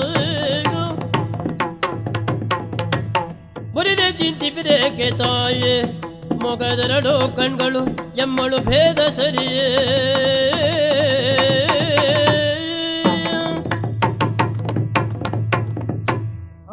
ಮಗು, ದೊಡ್ಡವರಾದ ನೀವೆಲ್ಲರೂ ಸೇರಿ ಸಮಾಲೋಚನೆ ಮಾಡುವಾಗ ಕಿರಿಯನಾದ ನಾನು ಬಂದು ಮೂಗು ತೂರಿಸಬಾರದು. ನನಗೂ ಗೊತ್ತಿದೆ ಅಮ್ಮ. ಅಧಿಕ ಪ್ರಸಂಗ ನೀ ಗೊತ್ತಿದ್ದೇ ಮಾಡುವವ ನೀನು. ಹಾಗಲ್ಲ ಅಣ್ಣ, ಅನಿವಾರ್ಯತೆ ಉಂಟಾದ್ರಿಂದ ಬಂದಿದ್ದೇನೆ. ಅಮ್ಮ, ಏನು ಇದು ನನಗೆ ಬರುವಂತಹ ಪ್ರಸಂಗ ಆದ್ದರಿಂದ ನಾನು ಬಂದು ನನ್ನ ಅನಿಸಿಕೆಯನ್ನು ಹೇಳುವ ಅನಿವಾರ್ಯತೆ ಇಲ್ಲಿ ಉಂಟಾಗಿದೆ. ಹೇಳು ಮಗನೇ. ನಾವು ಇಬ್ಬರು ಮಕ್ಕಳು ನಿಮಗೆ. ಹೌದು. ನಿಮ್ಮ ಮುಖದ 2 ಕಣ್ಗಳ ಹಾಗೆ. ಖಂಡಿತ. ನಿಮ್ಮ ದೇಹದ 2 ಬಾಹುಗಳ ಹಾಗೆ. ಹೌದು. ಮಕ್ಕಳು ಭಯರಲ್ಲಿ ಹೆತ್ತ ತಾಯಿ ಯಾವ ಕಾರಣಕ್ಕೂ ಭೇದ ಭಾವವನ್ನು ಎಣಿಸಕೂಡದು. ನನಗಿಲ್ಲ. ಆದರೆ ಕೆಲವೊಂದು ಪದ್ಧತಿ ಅಂತ ಉಂಟು. ಅದಕ್ಕೆ ವಿರೋಧವಾಗಿ ವ್ಯವಹಾರ ಮಾಡಿದ್ರೆ ಭೇದ ತೋರಿಸಿದ ಹಾಗಾಗುವುದಿಲ್ಲವೇ ಹೇಳಿ? ಒಪ್ಪೋಣ. ಆನುವಂಶಿಕತೆ ಅಂತ ಉಂಟು, ಪರಂಪರೆ ಅಲ್ಲವೇ? ಹೌದು. ಅಜ್ಜನಿಂದ ಅಪ್ಪನಿಗೆ, ಅಪ್ಪನಿಂದ ಹಿರಿಯ ಮಗನಿಗೆ ಅಧಿಕಾರ ಬಂದದ್ದು ಬರಬೇಕು ಕೂಡ. ಈಗ ತಾವು ಆಡುತ್ತಿರುವ ಮಾತು ಅಧಿಕಾರವನ್ನು ನನಗೇ ಕೊಡುವ ಸೂಚನೆ ಕಾಣ್ತದಲ್ಲವೇ? ಖಂಡಿತವಾಗಿಯೂ ಅಮ್ಮ. ಸರಿಯಲ್ಲ ಅದು. ಯಾಕೆ? ಹಿರಿಯ ದೋಷಿತನಾದರೆ ಹಾಗೆ ಮಾಡುವ ಅನಿವಾರ್ಯತೆ ಉಂಟಾಗ್ತಿತ್ತೋ ಏನು? ಕುರುಡನೂ ಅಲ್ಲ, ಕುಂಠನೂ ಅಲ್ಲ, ಹೆಳವನೂ ಅಲ್ಲ. ನಿಮ್ಮ ವಾತ್ಸಲ್ಯ ವಿಶೇಷದಿಂದ ಸ್ವಲ್ಪ ಬುದ್ಧಿಯ ಬೆಳವಣಿಗೆಯಲ್ಲಿ ಕಡಿಮೆ ಅಂತ ಹೇಳಬಹುದಷ್ಟೇ. ನಾನಂತೂ ಹೇಳುವುದಿಲ್ಲ, ನೀವೆಲ್ಲ ಹಾಗೆ ತೀರ್ಮಾನಿಸಿದ್ದೀರಿ. ಅಮ್ಮ, ಹೇಳು. ಅವನ ಅನಿಸಿಕೆಯನ್ನು ತಾವು ಗಮನಿಸಿದ್ರ? ತಂದೆಯ ಅಧಿಕಾರವನ್ನು ತಾನು ಪಡೆದು ಅವರ ಶುದ್ಧವಾದಂತಹ ಕೀರ್ತಿಯನ್ನು ತಾನು ಮತ್ತಷ್ಟು ಬೆಳೆಸಬೇಕು ಎನ್ನುವ ಒಳ್ಳೆ ಮನಸ್ಸು ಅವನಿಗಿದೆ. ಅದನ್ನು ಬಿಟ್ಟು ಈಗ ಅಧಿಕಾರವನ್ನು ನನಗೆ ಕೊಡುವ ಸಂಕಲ್ಪಕ್ಕೆ ತಾವು ಬಂದಿದ್ದೀರಿ. ಈ ಕಾರಣದಿಂದ ಭವಿಷ್ಯ ಏನಾದೀತು ಎನ್ನುವ ಕುರಿತಾಗಿ ಯೋಚಿಸಿದ್ದೀರಾ? ಅಣ್ಣನ ದೃಷ್ಟಿಯಲ್ಲಿ ಅವನಿಗೆ ನಾನು ಹಾಗೆಯಾಗಿ ಹೋಗ್ತೇನೆ. ಒಂದೇ ತಂದೆಯ ಮಕ್ಕಳಾದಂತಹ ನಾವು ಕೇವಲ ಅಧಿಕಾರಕ್ಕಾಗಿ ಕಚ್ಚಾಡಿಕೊಳ್ಬೇಕು ಅಂತ ಹೇಳ್ತೀರಾ? ಇಲ್ಲಮ್ಮ. ತಲೆ ಇರುವಾಗ ಯಾವತ್ತೂ ಮೊಣಕಾಲಿಗೆ ಪಟ್ಟ ಕಟ್ಟುವುದು ಸರಿಯಲ್ಲ. ಆ ಅಣ್ಣನಿಗೆ ನಾನು ನೆರಳಾಗಿ, ಅವನ ಅಧಿಕಾರಕ್ಕೆ ನಾನು ಆಸರೆಯಾಗಿ ಇರ್ತೇನೆ.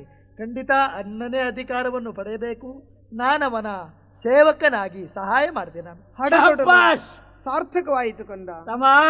ಅಣ್ಣ, ನೀನು ಹೀಗೆ ಹೇಳ್ತಿ ಅಂತ ಗೊತ್ತಿದ್ರೆ ನಾನು ಜೋರು ಮಾಡ್ತಾ ಇರ್ಲಿಲ್ಲಲ್ಲ. ನೀನು ಜೋರು ಮಾಡಿದ್ರು ನನಗದು ಆಶೀರ್ವಾದ ಅಣ್ಣ. ನಿಜವಾಗಿ ನನ್ನ ತಮ್ಮ. ಹೌದು, ಅಮ್ಮನಿಗೆ ಬುದ್ಧಿ ಇಲ್ಲ ಹೋದ್ರು ನೀನು ಬುದ್ಧಿ ಹೇಳಿದೆಯಲ್ಲ. ಚಚ್ಚೆ, ಹಾಗೆಲ್ಲ ಹೇಳಬಾರದು. ಅಂತೂ ಒಪ್ಪಿಗೆ ಅಲ್ವಾ? ಇವರಲ್ಲಂತ ಮಾತಾಡುದು. ಬಾ, ನಾನು ನೀನು ಹೋಗುವ. ಆಯ್ತು. ಅವ ಚಾಣಾಕ್ಷಮತಿ. ಇವ ಹೆಡ್ಡನಾದ್ರೂ ಅವನೇನಾದ್ರೂ ದಾರಿಗೆ ತಂದ್ರೆ ನಮ್ಮ ದಾರಿಗೆ ಅದು ಮುಳ್ಳು. ಅವನ ಮೇಲೆ ಒಂದು ಕಣ್ಣು ಇಡಲೇಬೇಕಾಗಿದೆ. ನೋಡುವ ಪಟ್ಟಾಭಿಷೇಕವನ್ನು ಮುಗಿಲಿ. ವೀರಚಂದ್ರ, ದಂಡನಾಯಕರೇ, ಏನು ನಿನ್ನಯ ವಾಂಚೆಯು ರಂಗಿಣಿಗೆ ನೀ ಮಾರಿಕೊಂಡೆ ನಿಜ. ಮೌನೋ ನೀವು ನಿಶ್ಚಯ, ಮತ್ತವಳು ನೀವು ನದಿಯ ನೀ ನೆರೆಯ. ನಿನ್ನ ಮೇಲೆ ಅಮಿತವಾದಂತಹ ವಿಶ್ವಾಸ ಇಟ್ಟು ನಿನ್ನನ್ನು ಅರಮನೆಗೆ ಕಳುಹಿಸಿಕೊಟ್ಟದ್ದು ನಾನು. ನಿಜ. ನಿನ್ನ ಅಲ್ಲಿಯ ಸಂಚಾರಕ್ಕೆ ಯಾರು ಒಡ್ಡಿ ಆತಂಕವನ್ನು ವ್ಯಕ್ತಪಡಿಸುವುದಿಲ್ಲ. ಕಾರಣ ನನ್ನಿಂದ ನಿಯೋಜಿಸಲ್ಪಟ್ಟವನು ಎಂದು ಆತ್ಯಂತಿಕವಾದಂತಹ ರಹಸ್ಯವನ್ನು ನನಗೆ ಬೋಧಿಸಿದವ ನೀನು. ಆ ಕುರಿತಾಗಿಯೇ ನಾವು ಮುಂದುವರಿದು ಯಶಸ್ಸನ್ನು ಗಳಿಸಿದ್ದೇವೆ. ಕಾರಣ ಈಗ ಲೋಲಾಕ್ಷನೇ ಪಟ್ಟಾಭಿಷಿಕ್ತನಾಗಿದ್ದಾನೆ. ಆಡಳಿತದ ಸೂತ್ರವನ್ನ ನಾವು ಕೈಗೆ ಹಿಡಿದುವಲ್ಲಿ ಬಹಳ ಅನುಕೂಲವಾಗಿದೆ. ಆದ್ರೆ ನಿನ್ನ ಮೇಲೆ ನನಗೆ ನಂಬಿಕೆ ಇಲ್ಲ. ಯಾಕೆ? ಕಾರಣ ನೀನು ಆ ರಂಗಿಣಿಯ ಸುತ್ತಮುತ್ತ ತಿರುಗಾಡುತ್ತಾ ಇದ್ದೀಯಲ್ಲ. ಏನೋ ನಿನಗೂ ಅವಳಿಗೂ ನಾನು ಅವಳನ್ನ ಪ್ರೀತಿಸ್ತಾ ಇದ್ದೇನೆ. ಅವಳನ್ನೇ ಮದುವೆಯಾಗುವ ನಿರ್ಧಾರ ಮಾಡಿದ್ದೆ. ಏ ವೀರಚಂದ್ರ, ಕಾಲಿಡುವ ಮುನ್ನ ಕಣ್ಣಿಡಬೇಕು. ಯೋಚಿಸಿದ್ದೇನೆ. ಅವಳು ಯಾರು ಗೊತ್ತಾ ನಿನಗೆ? ಹ್ಮ್, ಆ ಮಹಾರಾಣಿಯ ಆತ್ಮೀಯಳು. ಇರಲಿ. ಆತ್ಯಂತಿಕವಾದಂತಹ ಪ್ರೀತಿ ಅತ್ಯಂತ ರಹಸ್ಯವನ್ನು ಸ್ಫೋಟಿಸುತ್ತದೆ ಎಂಬ ಎಚ್ಚರ ನಿನಗಿರಲಿ. ಆಕೆಯನ್ನು ಮದುವೆ ಆದರೆ ಪ್ರೀತಿಯ ಮಾತುಕತೆಯಿಂದ ನಮ್ಮ ಈ ನಿರ್ಧಾರ ಎಲ್ಲಿಯಾದ್ರೂ ನಿನ್ನ ಬಾಯಿಂದ ಹೊರಗೆ ಬಿತ್ತು ಅಂತ ಆದ್ರೆ ನಮ್ಮ ಸಮಾಧಿ ಆಗ್ತದೆ. ಆದುದರಿಂದ ಆಕೆಯನ್ನು ಮರೆತು ಬಿಡು. ಏನ್ ಹೇಳ್ತೀರಿ ಸ್ವಾಮಿ? ಹಿರಿಯರಾಗಿ ನೀವು ಇಂಥ ಸಲಹೆ ಕೊಡುವೀರ? ತರಳೆ ಸಮಳು ನಿಮಗೆ ಶತ್ರು ಅಹಳೆ ಮರೆತೀರ? ತೊರೆಯನೆಂದು ಪ್ರಾಣ ಪ್ರಿಯ ಇದುವೆ ನಿಶ್ಚಯ, ಇದುವೆ ನಿಶ್ಚಯ. ಒರೆಯಬೇಡಿ ಕುಹಕ ನುಡಿಯ ಬೇಡ ಸಂಶಯ.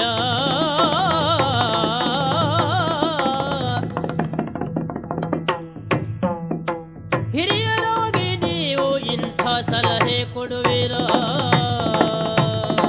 ಸ್ವಾಮಿ, ನೀವು ಈ ರೀತಿಯಾಗಿ ಮಾತಾಡಬಹುದೇ? ನಿರೀಕ್ಷಿಸಿರಲಿಲ್ಲ ನಾನು ನಿಮ್ಮ ಕುರಿತಾಗಿ. ಅಂದ್ರೆ ನನ್ನ ಬದುಕಿಗೆ ನೀವು ಬಹಳ ದಾರಿ ತೋರಿಸಿದವರು, ಹೀಗೆ ಬದುಕಬೇಕು ಎನ್ನುವುದನ್ನು ತೋರ್ಪಡಿಸಿದವರು, ನನ್ನ ಮೇಲೆ ತಾವಿಟ್ಟಿರುವಂತಹ ವಿಶ್ವಾಸಕ್ಕೆ ಯಾವತ್ತೂ ದ್ರೋಹ ಬಗೆಯಬಾರದು ಎನ್ನುವುದಾಗಿಯೇ ನಿರ್ಧರಿಸಿದವ ನಾನು. ಆದರೆ ರಂಗಿಣಿಯ ಕುರಿತಾಗಿ ತಾವು ತಳೆದಿರುವಂತಹ ನಿರ್ಧಾರ ಮಾತ್ರ ಸರಿಯಲ್ಲ. ಆಕೆಯನ್ನು ಮರೆತು ಬಿಡು. ಹಿರಿಯರಾಗಿ ತಾವು ಈ ರೀತಿಯಾಗಿ ಮಾತಾಡಬಹುದೇ ಸ್ವಾಮಿ? ಅವಳನ್ನು ಬಿಡ್ಲಿಕ್ಕೆ ಆಗುದಿಲ್ವಾ? ಅವಳನ್ನು ನಾನು ಮನಪೂರ್ವಕವಾಗಿ ಪ್ರೀತಿಸಿದ್ದೇನೆ. ಒಂದು ಕೆಲಸ ಮಾಡು, ಅವಳು ಬೇಕು ಅಂತ ಆದ್ರೆ ಮರೆಯಲ್ಲಿ ಕರೆದುಕೊಂಡು ಹೋಗು, ಭೋಗಿಸು, ಬಿಡ್ಬಿಡು. ಸ್ವಾಮಿ, ನಿಮ್ಮ ಮಗಳ ಪ್ರಾಯದವಳು ಅವಳು, ಅವಳ ಕುರಿತಾಗಿ ತಾವು ಈ ರೀತಿಯಾಗಿ ಮಾತಾಡಬಾರದು. ನೀವೆಷ್ಟೇ ಹೇಳಿದ್ರು ಅವಳನ್ನ ಮದುವೆಯಾಗುವುದು ನಿಶ್ಚಯ. ತೊರೆಯಲೋರಿಯ ಭ್ರಷ್ಟ,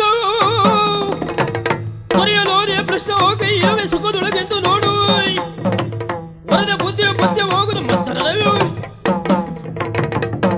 ಯಾರೋ ನಿನ್ನ ತಂದೆ? ಗೊತ್ತಿಲ್ಲ. ತಾಯಿ ಯಾರು? ಕುಲ ಯಾವುದು? ಗೋತ್ರ ಯಾವುದು? ಒಂದು ತಿಳಿಯದ ಅನಾಥನಾಗಿರುವಂತಹ ನನಗೆ ಸ್ತ್ರೀ ರಕ್ಷೆಯನ್ನು ಒದಗಿಸಿದವನು ನಾನು. ನೀವೇ? ಹೌದಲ್ಲ? ಖಂಡಿತ. ಏನು ಕೊಟ್ಟ ಅನ್ನವನ್ನ ಮರತೆಯ ದ್ರೋಹಿ. ಆಕೆಯನ್ನೇ ನೀನು ಮದುವೆ ಆಗುತ್ತೀಯಾ? ಸಂದರ್ಭ ಬಂತು ಅಂತಾದ್ರೆ ನಿಮ್ಮನ್ನಾದ್ರೂ ಬಿಟ್ಟೇನು, ಅವಳನ್ನು ಬಿಡ್ಲಿಕ್ಕೆ ಇಲ್ಲ. ಹೇಳಿದ್ರೆ ನೀನು ಎಲ್ಲಿ ಮದುವೆ ಆಗ್ತೇನೆ ನಾನು ನೋಡ್ತೇನೆ. ನೋಡೋಣ. ರಂಗಿಣಿ, ವೀರಚಂದ್ರ, ಸೇನಾಧಿಪತಿಗಳು ನಮ್ಮಿಬ್ಬರ ಮದುವೆಗೆ ತೊಡಕನ್ನು ನೀಡ್ತಾ ಇದ್ದಾರೆ. ಅವರನ್ನು ಖಂಡಿತ ಮದುವೆಯಾಗುವುದಕ್ಕೆ ಬಿಡುವುದಿಲ್ಲ. ಆದ್ರಿಂದ ಗೌಪ್ಯವಾಗಿ ದೇವಸ್ಥಾನಕ್ಕೆ ಹೋಗಿ ಮದುವೆ ಆಗೋಣ. ಚೆಲುವೆಯ ಮೈ ಸಿರಿ ಸೆಳೆತದೆ ಸಿಲುಕುದು. ಚೆಲುವೆಯ ಮೈ ಸಿರಿ ಸೆಳೆತದೆ ಸಿಲುಕುದು. ಮರತೆಯ ಸ್ನೇಹವದು, ಹೊರತೆಯ ಸ್ನೇಹವದು. ಬೆಲೆ ನೀಡೆಯ ಎಂಬಯ ಘನ ಓಚೆಗೆ ಸಲಹೆಗೆ ಎಲೆ ಮರುಳೆ. ಪ್ರೇಮವು ಅಗಾಧವಾದದ್ದು, ಅನುಪಮವಾದದ್ದು. ಸೇನಾಪತಿಗಳು, ನಾನೇ ಬಂದೆ. ನಿಮ್ಮ ಮದುವೆಗೆ ಯಾರಾದ್ರೂ ಹಿರಿಯರು ಬೇಡವೇನೋ? ನನಗೆ ವಿಶ್ವಾಸ ಇದ್ದಿತ್ತು ನೀವು ಬರ್ತೀರಿ ಅಂತ. ಓಲಗ ಇಲ್ಲ, ವೇದ ಘೋಷ ಇಲ್ಲ, ಯಾವುದು ಬೇಡ.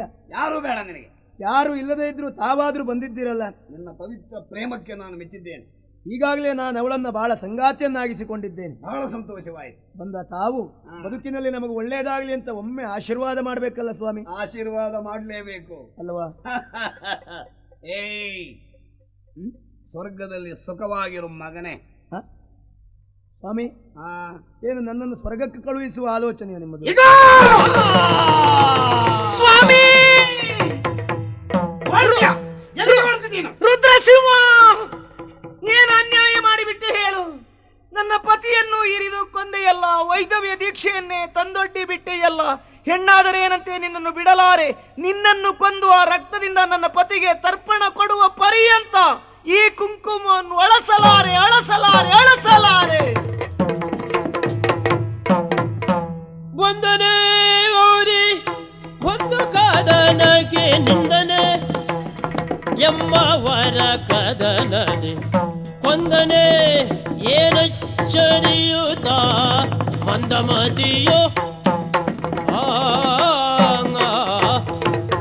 ಅಯ್ಯೋ, ನನ್ನ ಕಿವಿಯನ್ನೇ ನನಗೆ ನಂಬಲಿಕ್ಕಾಗದೆ ಹೋದಾಗಿದೆ. ಈಗ ಏನು? ಈಗಷ್ಟೇ ಬಂದಂತ ಪಾಪ ನಮ್ಮ ಸಂಬಳದವ ಓಡಿ ಬಂದು ಹೇಳಿದಂಥದ್ದು ಏನು? ಅದೇ ವೈರಿ ರಾಜರು ಬಂದಿದ್ದಾರಂತೆ. ಅದು ಯಾವನೋ ಒಬ್ಬ ಗಂಟಿ ರಾಮನಂತೆ. ಅದೇ ಗಂಟಿ ರಾಮ, ಕಂಠೀರವನ. ಅವನನ್ನ ಪಾಲಿಗೆ ಗಂಟೀರವನೇ ಪಾಪಿ ಮಗ ಬಂದಿದ್ದಾನಂತೆ. ಯುದ್ಧಕ್ಕೆ ನಮ್ಮನ್ನು ಆಹ್ವಾನಿಸ್ತಾ ಇದ್ದಾನಂತೆ.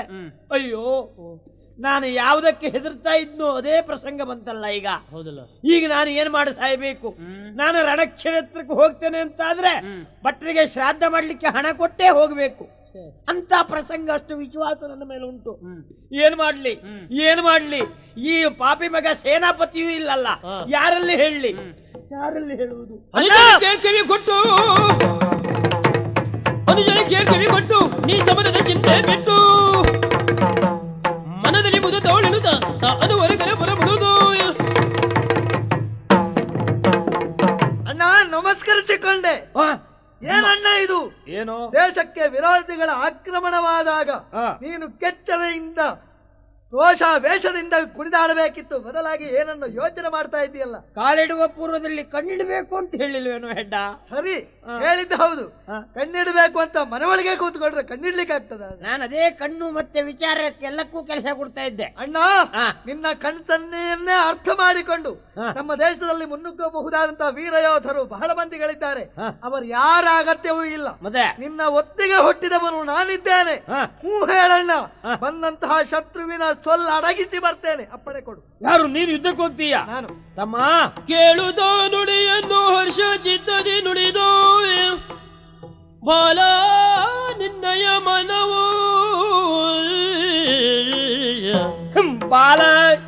ಬಾಲ ನಿನ್ನಯ ನುಡಿಯು ಮನ ತುಂಬಿತು ಎನಗೀಗ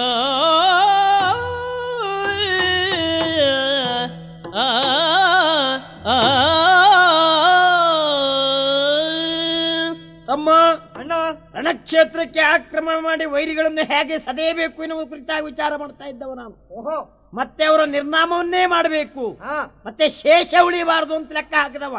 ಆದ್ರೆ ಅಷ್ಟೊತ್ತಿಗೆ ನೀನು ಬಂದಿಯಲ್ಲ, ರಣಕ್ಷೇತ್ರಕ್ಕೆ ಹೋಗ್ತೇನೆ ಅಂತ ಹೇಳ್ತಾ ಇದ್ದೀಯಲ್ಲ. ತಮ್ಮ ನಾನು ವಿಚಾರ ಮಾಡುವುದು ಏನು? ನಿಜವಾಗೂ ಮಾತು ಸತ್ಯ. ಸಿಂಹದ ಹೊಟ್ಟೆಯಲ್ಲಿ ಸಿಂಹದ ಬರಿಯ ಹುಟ್ಟುತ್ತದೆ, ಶಿವನ ತಮ್ಮನು ಶಿವನೇ ಎಂಬುದಕ್ಕೆ ನೀನೇ ಕಾರಣ ನೋಡು.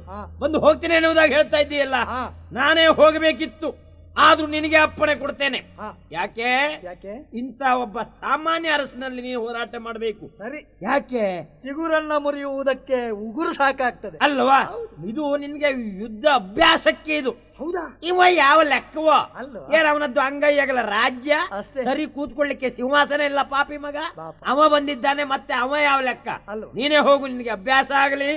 ಮುಂದೊಂದು ಸಂದರ್ಭದಲ್ಲಿ ಎಲ್ಲಾದ್ರೂ ಯಾರಾದ್ರೂ ಚಕ್ರವರ್ತಿಗಳು ನಮ್ಮ ಮೇಲೆ ಆಕ್ರಮಣ ಮಾಡಿದ್ರು ಅಂತಾದ್ರೆ ಅವರ ಚಕ್ರವರ್ತಿಗಳಿಗೆ ನಾನು ಚಕ್ರವಾಗಿದ್ದೇನೆ. ಸದ್ಯಕ್ಕೆ ನೀನೇ ಹೋಗು. ನಮೋ ನಮಃ. ಹೋಗಿ ಬರ್ತೇನೆ. ಎಲ ಎಲ ಖೋಳ ಖಳೋದಮ ಎಲ ಎಲ ಖೋಳ ಖಳೋದಮ ಎಂಬಲಿ ಕೊಲಹೋಗಿ ಮನ ಮೋಡೆ ಎಂಬಲಿ ಕೊಲಹೋಗಿ ಮನ ಮೋಡೆ ಕೊಲೆ ಹೋಗಿದ ಕೋರನಗಳ ಬೇಡರ ಕೊಳಪದಿ ಎಂದರು ಎಲ್ಲಲ್ಲಿ ಶತ್ರುವೀರ ಕಂಠೀರವ ನಾನೇ. ಹಲೆ, ನಿನ್ನ ಸಾಹಸವನ್ನು ಮೆಚ್ಚಬೇಕಾದ್ದೆ. ಯಾಕೆ ಆಡಿದೆ ಅಂತ ಅರ್ಥ ಆಯ್ತೋ? ಹೇಳ. ನಿನಗೂ ನನಗೂ ಮುಖಾಮುಖಿಯಾದದ್ದು ಇದು ಪ್ರಥಮ. ಹಾಗಂತ ನಿನ್ನನ್ನು ತಿಳಿಯದೇ ಹೋದವನೇನು ನಾನಲ್ಲ. ಒಂದು ಸಂದರ್ಭದಲ್ಲಿ ನಿಮ್ಮ ದೇವದುರ್ಗದಿಂದ ನಮ್ಮ ಕಲ್ಯಾಣಪುರದವರೆಗೆ ಅಭಿಯೋಗವನ್ನು ನಡೆಸಿ ನಮ್ಮ ತೀರ್ಥರೂಪರಲ್ಲಿ ಹೋರಾಟವನ್ನು ಮಾಡಿ ಸೋತು ಸಾಮಂತನಾಗಿ ಬದುಕುತ್ತೇನೆಂದು ಒಪ್ಪಂದವನ್ನು ಪಡೆದು ಹೊರಟು ಹೋದವನಂತೆ. ಇಂದು ಅವರ ಅವಸಾನ ನಂತರದಲ್ಲಿ ನಮ್ಮ ಅಣ್ಣ ಅಧಿಕಾರಿಯಾಗಿದ್ದಾನೆ ಎನ್ನುವುದನ್ನು ತೀರ್ಮಾನಿಸಿ ಏನು ದೇಶವನ್ನು ಆಕ್ರಮಿಸುವುದಕ್ಕೆ ಬಂದ್ಯಾ? ಇದು ನಿನಗೆ ಸ್ವಪ್ನದ ಮಾತಾದೀತು. ಅಕ್ಷಯ ಕುಮಾರ ಪ್ರತ್ಯಯ ಸೆಳೆಯೋ ಪ್ರತ್ಯಯ ಸೆಳೆಯುವ ಮನಜು ಕೊಳಗುಳ ಕೈ ತಂದೆ ಮನಜು ಕೊಳಗುಳ ಕೈ ತಂದೆ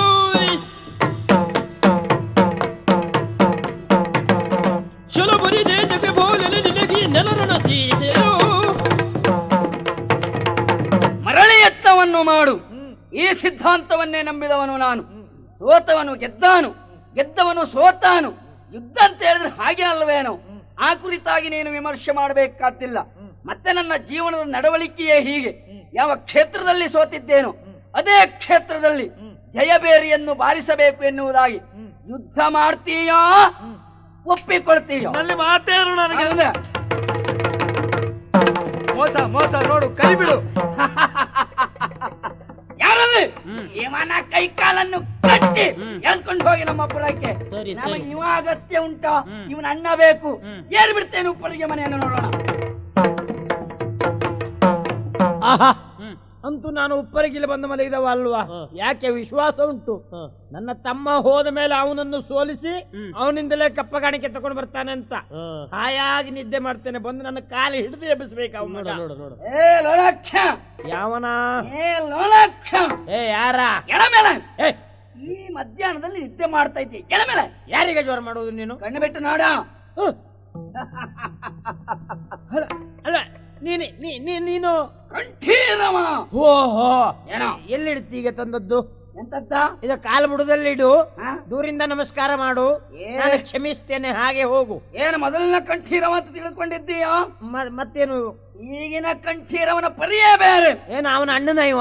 ಅಲ್ಲಯ್ಯ, ಮಾಡಿದ ಯುದ್ಧದಲ್ಲಿ ನಿನ್ನ ತಮ್ಮನ ಕೈಕಾಲನ್ನು ಕಟ್ಟಿ ನಮ್ಮ ಪುರಕ್ಕೆ ಕಳುಹಿ ಕೊಟ್ಟಿದ್ದೇನೆ. ಈಗಲೇ ಬಂದದ್ದು ಯಾಕೋ? ಯುದ್ಧ ಮಾಡ್ತೀಯ, ಕಡ್ದು ಬಿಸಾಕ್ಬೇಕ. ಏನು ಮಾತಾಡ್ತಿದ್ದಿ ನೀನು? ಏನೋ ಉಪ್ಪರಿಗೆ ನೇರಿ ಸುಪ್ಪತ್ತಿಗೆಯಲ್ಲಿ ನಾನು ಮಲಗಿದವ ನಾನು. ಹೌದಾ? ಯಾವುದೇ ಒಂದು ಆ ಮುನ್ನೆಚ್ಚರಿಕೆಯಲ್ಲಿದ್ದವ ಅಲ್ಲ. ಈಗ ಒಂದು ಯುದ್ಧ ಮಾಡು ಅಂತ ಹೇಳ್ತೀಯಲ್ಲ, ಯಾರು ಯಾರಲ್ಲಿ ಯುದ್ಧ ಮಾಡುವುದು? ನನ್ನ ಯೋಗ್ಯತೆ ಏನು, ನಿನ್ನ ಹಣೆ ಬರ ಏನ? ಯಾವುದೇ ಕಾರಣಕ್ಕೂ ನಾವು ಹಾರಿದ್ರು ಹೊಳೆಯ ಸಾಗರವನ್ನಾದ್ರೂ ದಾಟೇವು, ಈ ತಿಪ್ಪೆ ತೊಳೆದು ಹೋಗ್ಲಿಕ್ಕಿಲ್ಲ ನಾವು. ಇದರಲ್ಲಿ ಯುದ್ಧ ಮಾಡುವುದಷ್ಟೇ. ಬಂದದ್ದು ನೀನು ಯೋಗ ಒಳ್ಳೇದು, ನನಗೇನು ಸಿಟ್ಟು ಬರಲಿಲ್ಲ. ಮಾಡಿದ್ದು ತಪ್ಪಾಯ್ತು ಅಂತ ಕಪ್ಪಗಾಣಿಕೆ ಇದ್ದಷ್ಟು ಬೇಡ, ಏನು ಕೊಡುದು ಬೇಡ, ಹಾಗೆ ಹೋಗು, ರಗಳೆ ಬೇಡ. ನಿನ್ನ ಹತ್ರ ಮಾತೆ ಅಂತದ್ದ ಎಳೆದು ರೋದ್ಬಲ ಎತ್ತ ಸಾಗುವೆ, ಎಳೆದು ರೋದ್ಬಲ ಎತ್ತ ಸಾಗುವೆ, ನಿನ್ನ ಬೆಲೆ ನಡೆದು ರೋಯುದುವೆ, ಒಂದು ತರದಿ ಬೋದರೊಳ್ಳಿ ತತ್ತ ಗುಡುಗುಡಿಸಿ. ರುದ್ರಸಿಂಹ ಬದುಕಿರುವವರೆಗೂ ಇಂಥದಕ್ಕೆ ಅವಕಾಶ ಇಲ್ಲ, ಮೂರ್ಖ ಹೊರಗಾಚೆ. ದಂಡನಾಯಕ, ಒಳ್ಳೆ ಮಾತಿನಿಂದ ಆ ಕಡೆ ಹೋಗ್ತೀಯಾ, ಕಚ್ಚೊಂದು ತುಂಡೇಳು ಮಾಡ್ಬೇಕಾಗ್ತದೆ. ನೀನೇ ಹೋಗಬೇಕಾಗಿದೆ. ಶಹಬಾಷ್. ಮೆಚ್ಚಿದೆ ಮೆಚ್ಚಿದೆ ಸಖನೆ, ಮೆಚ್ಚಿದೆ ಮೆಚ್ಚಿದೆ ಸಖನೆ, ನೀ ಸಚ್ಚರಿತ ನಿಹ ಬೋಲರುವೆ, ಎಚ್ಚರದೆ ಎಂದಲೆವರೆಯನ್ನು ಬೆದರಿಸಿ ಅಚ್ಚರಿ ಕೋರ್ಯವ ಗೈದೆಯ ಬಲರೆ. ಮೆಚ್ಚಿದೆ ಮೆಚ್ಚಿದೆ ಮೆಚ್ಚಿದೆ. ಶಹಬಾಷ್. ಸೇನಾಪತಿಗಳು, ನಿಮ್ಮ ಯೋಗ್ಯತೆ ಏನಂತ ತೋರಿಸಿಬಿಟ್ರಿ. ಆಳನ್ನು ನೋಡಿದ್ರೆ ಅರಸನ ಯೋಗ್ಯತೆ ಏನಂತ ಗೊತ್ತಾಗ್ತದೆ ಎನ್ನುವುದಕ್ಕೆ ನೀವೇ ಸಾಕ್ಷಿ. ಬಹಳ ಸಂತೋಷ ಆಯ್ತು ನನಗೆ. ನನ್ನನ್ನಂತೂ ಬಿಡಿಸಿದ್ರಲ್ಲ, ನಿರಾಯುಧನಾದಂತ ನನ್ನನ್ನು ಬಂದು ಹಿಂದಿನಿಂದ ಹಿಡಿದದ್ದು ಅವ. ಅದಿರ್ಲಿ, ನನ್ನ ತಮ್ಮನನ್ನು ಸೆರೆ ಹಿಡ್ಕೊಂಡು ಹೋಗಿದ್ದಾರೆ, ಆದಷ್ಟು ಬೇಗ ಅವನನ್ನು ಒಂದು ಬಿಡಿಸಿ. ನಾನು ವಿದೇಶಕ್ಕೆ ಹೋಗಿದ್ದೇನೆ ಎಂಬ ವರ್ತಮಾನವನ್ನು ಮಾತ್ರ ಹಬ್ಬಿಸಿದ್ದು, ಹೋಗ್ಲಿಲ್ಲ. ಈ ಮೂರ್ಖ ಬರಲಿ, ಇವನಿಗೆ ಸರಿಯಾಗಿ ಬುದ್ಧಿ ಕಲಿಸೋಣ ಅಂತ. ಹೌದಾ? ಇವತ್ತು ತೊಲಗಿದ್ನಲ್ಲ, ತಮ್ಮನ ಕುರಿತು ಆಲೋಚನೆ ಮಾಡಬೇಡ. ಯಾಕೆ ಗೊತ್ತಾ? ನಮ್ಮ ಊರಿನಲ್ಲಿ ನಾವು ಸ್ವತಂತ್ರತೆಯನ್ನು ವ್ಯವಹರಿಸಬಹುದು, ಅದು ಪರ ಊರು. ನಮ್ಮ ಊರಿನಲ್ಲಿ ಗಟ್ಟಿ ಮಾತಾಡಬಹುದು, ಬೇರೆ ಊರಿನಲ್ಲಿ ಉಸಿರಾಡ್ಲಿಕ್ಕೂ ಕಷ್ಟ. ಎಲ್ಲಿಯಾದ್ರೂ ನಾನು ನಿನ್ನ ತಮ್ಮನನ್ನು ಬಿಡಿಸಿಕೊಂಡು ಬರ್ಲಿಕ್ಕೆ ಹೋಗಿದ್ದೇನೆ ಅಂತ ಅವನಿಗೆ ತಿಳಿದರೆ, ಹೋಗುವ ಹಾದಿಯಲ್ಲೇ ಅವನನ್ನು ಇರಿದು ಸಾಯಿಸಿದರೆ, ಅದಕ್ಕಾಗಿ ಕಾಲವನ್ನು ಕಾಯ್ಬೇಕು. ಹಾಗಿದ್ರೆ ನನ್ನ ತಮ್ಮನನ್ನು ನಾನೇ ಬಿಡಿಸಿಕೊಂಡು ಬರ್ತೇನೆ. ನನಗೀಗ ನಾನು ನೀನು ಜೊತೆಯಾಗಿ ನಿನ್ನ ಅಮ್ಮನ ಬಳಿಗೆ ಹೋಗ್ಬೇಕು.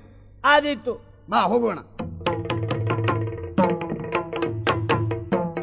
ಮಂತ್ರಿ ಕುಮಾರ ಹೇಮಂತ, ನೋಡು ನನ್ನ ಪರಿಸ್ಥಿತಿ. ಒಂದು ಸಮಯದಲ್ಲಿ ಆಸ್ಥಾನದಲ್ಲಿ ನರ್ತನ ಮಾಡಿಕೊಂಡಿದ್ದವಳು ರಂಗಿಣಿ ನಾನು. ಹೆಚ್ಚೇನು ಕೈ ಹಿಡಿದ ಪತಿಯನ್ನೇ ಕಳೆದುಕೊಂಡೆ. ಸಾಯುವುದಕ್ಕೆ ಕಾರಣ ರುದ್ರಸಿಂಹ ಮಾತ್ರವಲ್ಲ, ಮಹಾರಾಜ್ಞಿಯ ಸಾವಿಗೂ ಕಾರಣೀಕರ್ತ ಆತ. ಬದುಕಿನಲ್ಲಿ ಕಣ್ಣೀರಿನಲ್ಲಿಯೇ ಕೈ ತೊಳೆಯುವಂತೆ ನನ್ನ ಜೀವನ ಆಗಿ ಹೋಯಿತು. ಇಷ್ಟೆಲ್ಲ ಆದದ್ದು ಅವನಿಂದ ತಾನೆ. ಹೆಚ್ಚೇನು ನಿನ್ನ ತಂದೆ ಮಲ್ಲಣ್ಣನ ಸಾವಿಗೂ ಆದುಷ್ಟನೇ ಕಾರಣ. ತಂದೆಯನ್ನು ಘೋಷಿಸಿದ ದುರ್ಮತಿಗೊಂದು ದುರ್ಗತಿ ತೋರ ದುಳಿದರೆ ಕನ್ನಡೋಲಭಿನಂದು ಮುಂದುವರಿಯಲು. ಅಮ್ಮ, ಇಂಥ ಒಂದು ಕಾಲಕ್ಕಾಗಿಯೇ ಕಾತರಿಸಿ ಕಾಯುತ್ತಾ ಇದ್ದವ ನಾನು. ಈ ಕಲ್ಯಾಣದ ನಾಡಿನಲ್ಲಿ ನಿಷ್ಠೆಯಿಂದ ಪ್ರಾಮಾಣಿಕರಾಗಿ ಸೇವೆ ಸಲ್ಲಿಸಿದಂತಹ ನನ್ನಪ್ಪ ಮಂತ್ರಿ ಮಲ್ಲಣ್ಣನನ್ನ ಕೊಲೆ ಮಾಡಿದವ ರುದ್ರಸಿಂಹರೇ. ಹೌದು ಅಮ್ಮ, ಇನ್ನು ಸಹಿಸುವಂತಹ ತಾಳ್ಮೆ ನನಗಿಲ್ಲ. ಹೋಗಿ ಆ ಪಾಪಿ ಮಗನನ್ನ ಮುಗಿಸ್ತೇನೆ. ಹೇಮಂತ, ದುಡುಕಬೇಡ. ಚಲದಿ ನಾವೆಯ ನೇರಿ ಕುಳಿರೆ ಸಾಲದು, ನೀರ ತೆರೆಕೆದೆಯ ನೀಡಿ ರಕ್ಷಿಪ ನಾವಿಕನು ಬೇಕು. ಬಿಳೆಯಾಳ್ಮನಕ್ಷೆಯನ ಬಿಡಿಸಿ ತಂದರೆ ಅರಿಯ, ಗೆಲ್ಲಲು ಸಾಧ್ಯವು ಎನ್ನಲು ಕಲಿಯೇ. ಹೇಮಂತ, ದುಡುಕಬೇಡ. ನಾವು ಈಗಲೇ ಈ ಕಾರ್ಯದಲ್ಲಿ ಮುಂದಾದದ್ದಾದರೆ ಜಯ ಕಾಣುವುದಕ್ಕೆ ಸಾಧ್ಯ ಇಲ್ಲ. ಸಾಕಷ್ಟು ಯೋಚನೆ ಮಾಡಬೇಕಾಗಿದೆ. ಒಂದು ನಾವೇ ವ್ಯವಸ್ಥಿತವಾಗಿ ದಡ ಸೇರಬೇಕಿದ್ರೆ ಒಬ್ಬ ನಾವಿಕ ಬೇಕು ತಾನೆ. ಅಂತೆಯೇ ನಮ್ಮ ಈ ಸೇನೆ ನಮಗೊಬ್ಬ ನಾಯಕ ಅಂತ ಬೇಕು. ಹಾಗಾಗಿ ಅಕ್ಷಯ್ ಕುಮಾರನಿದ್ದಾನೆ, ಅವ ಸತ್ತಿದ್ದಾನೆ ಎಂಬುದಾಗಿ ಅರಮನೆಯಲ್ಲಿ ಪ್ರಚಾರ ಆಗಿದೆ. ಸಾಯಲಿಲ್ಲ, ಕಂಠೀರವನ ಸೆರೆಮನೆಯಲ್ಲಿದ್ದಾನೆ. ಹೇಗಾದ್ರೂ ಉಪಾಯದಿಂದ ಅವನನ್ನು ಸೆರೆ ಬಿಡಿಸಿ ಅವನನ್ನು ಕರೆದುಕೊಂಡು ನಾವು ಹೋಗಬೇಕು. ಅದರಲ್ಲಿಯೂ ಆತ ಕಂಠೀರವ ಇದ್ದಾನಲ್ಲ, ವಿಷಯಲಂಪಟ, ಮೋಸದ ಬಲೆಗೆ ಸಿಲುಕಿಸಿ ಉಪಾಯಾಂತರದಿಂದ ಅವನನ್ನು ಬಿಡಿಸುವುದಕ್ಕೆ ನಾವು ಪ್ರಯತ್ನ ಪಡಬೇಕು. ಹೇಳು ಹೋಗೋಣ. ಆಗ್ಲಿ ಅಮ್ಮ, ನೀವು ಹೇಳಿದಾಗೆ. ಕೈಗೆ ಬಂದ ತುತ್ತು ಬಾಯಿಗೆ ಬರಲಿಲ್ಲೆನು ಕೈಗೆ ಬಂದ ತುತ್ತು ಬಾಯಿಗೆ ಬರಲಿಲ್ಲೆನು ಮೈಪಾಲ ಅಂದು ಯೋಚಿಸಿ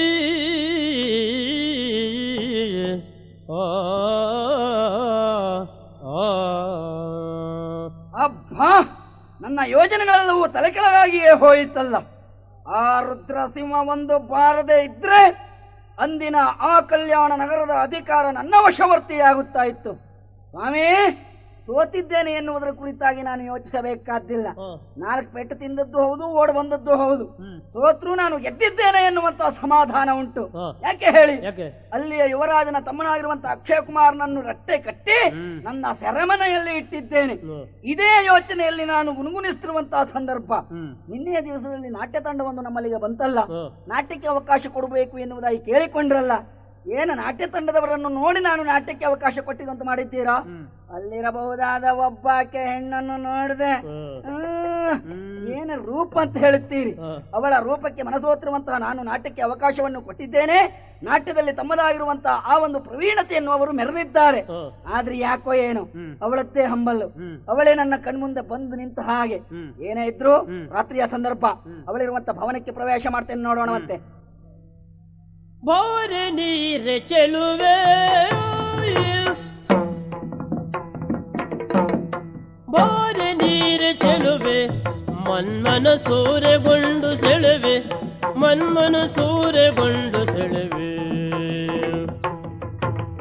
ಕಾಮನ ಬಾಧೆಯ ತಾಳೆನು ಈ ದಿನ ಕಾಮನ ಬಾಧೆಯ ತಾಳೆನು ಈ ದಿನ ಸೇರಿಕಿಸುವುದು ಮದವಾರಣ ಗಮನ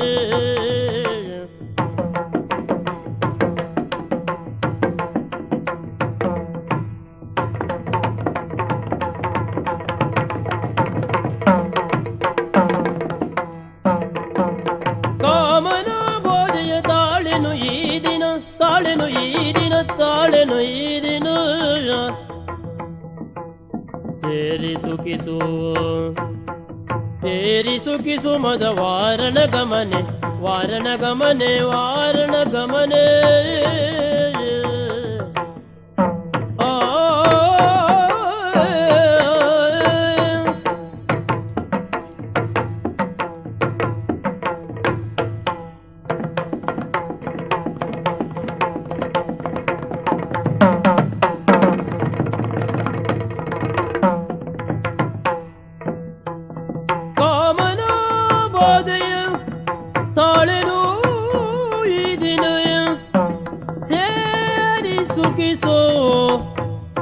ಮದವಾರಣ ಗಮನೆ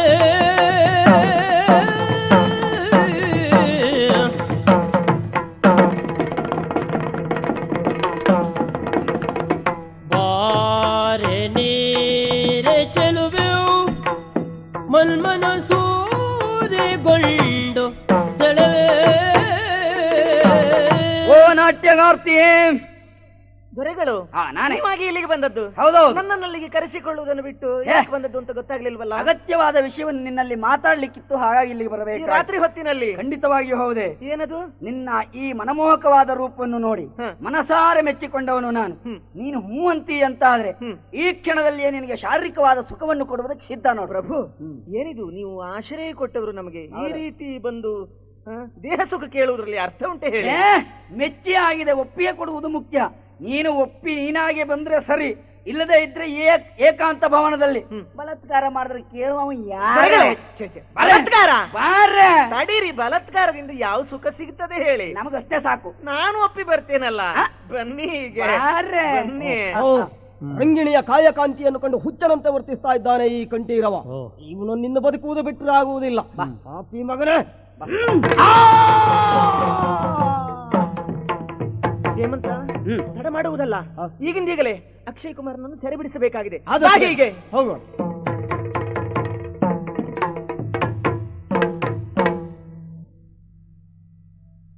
ಯಾರು ನೀವೆಲ್ಲರೊಂದಾಗಿ ಎನ್ನನು ಇಂದು,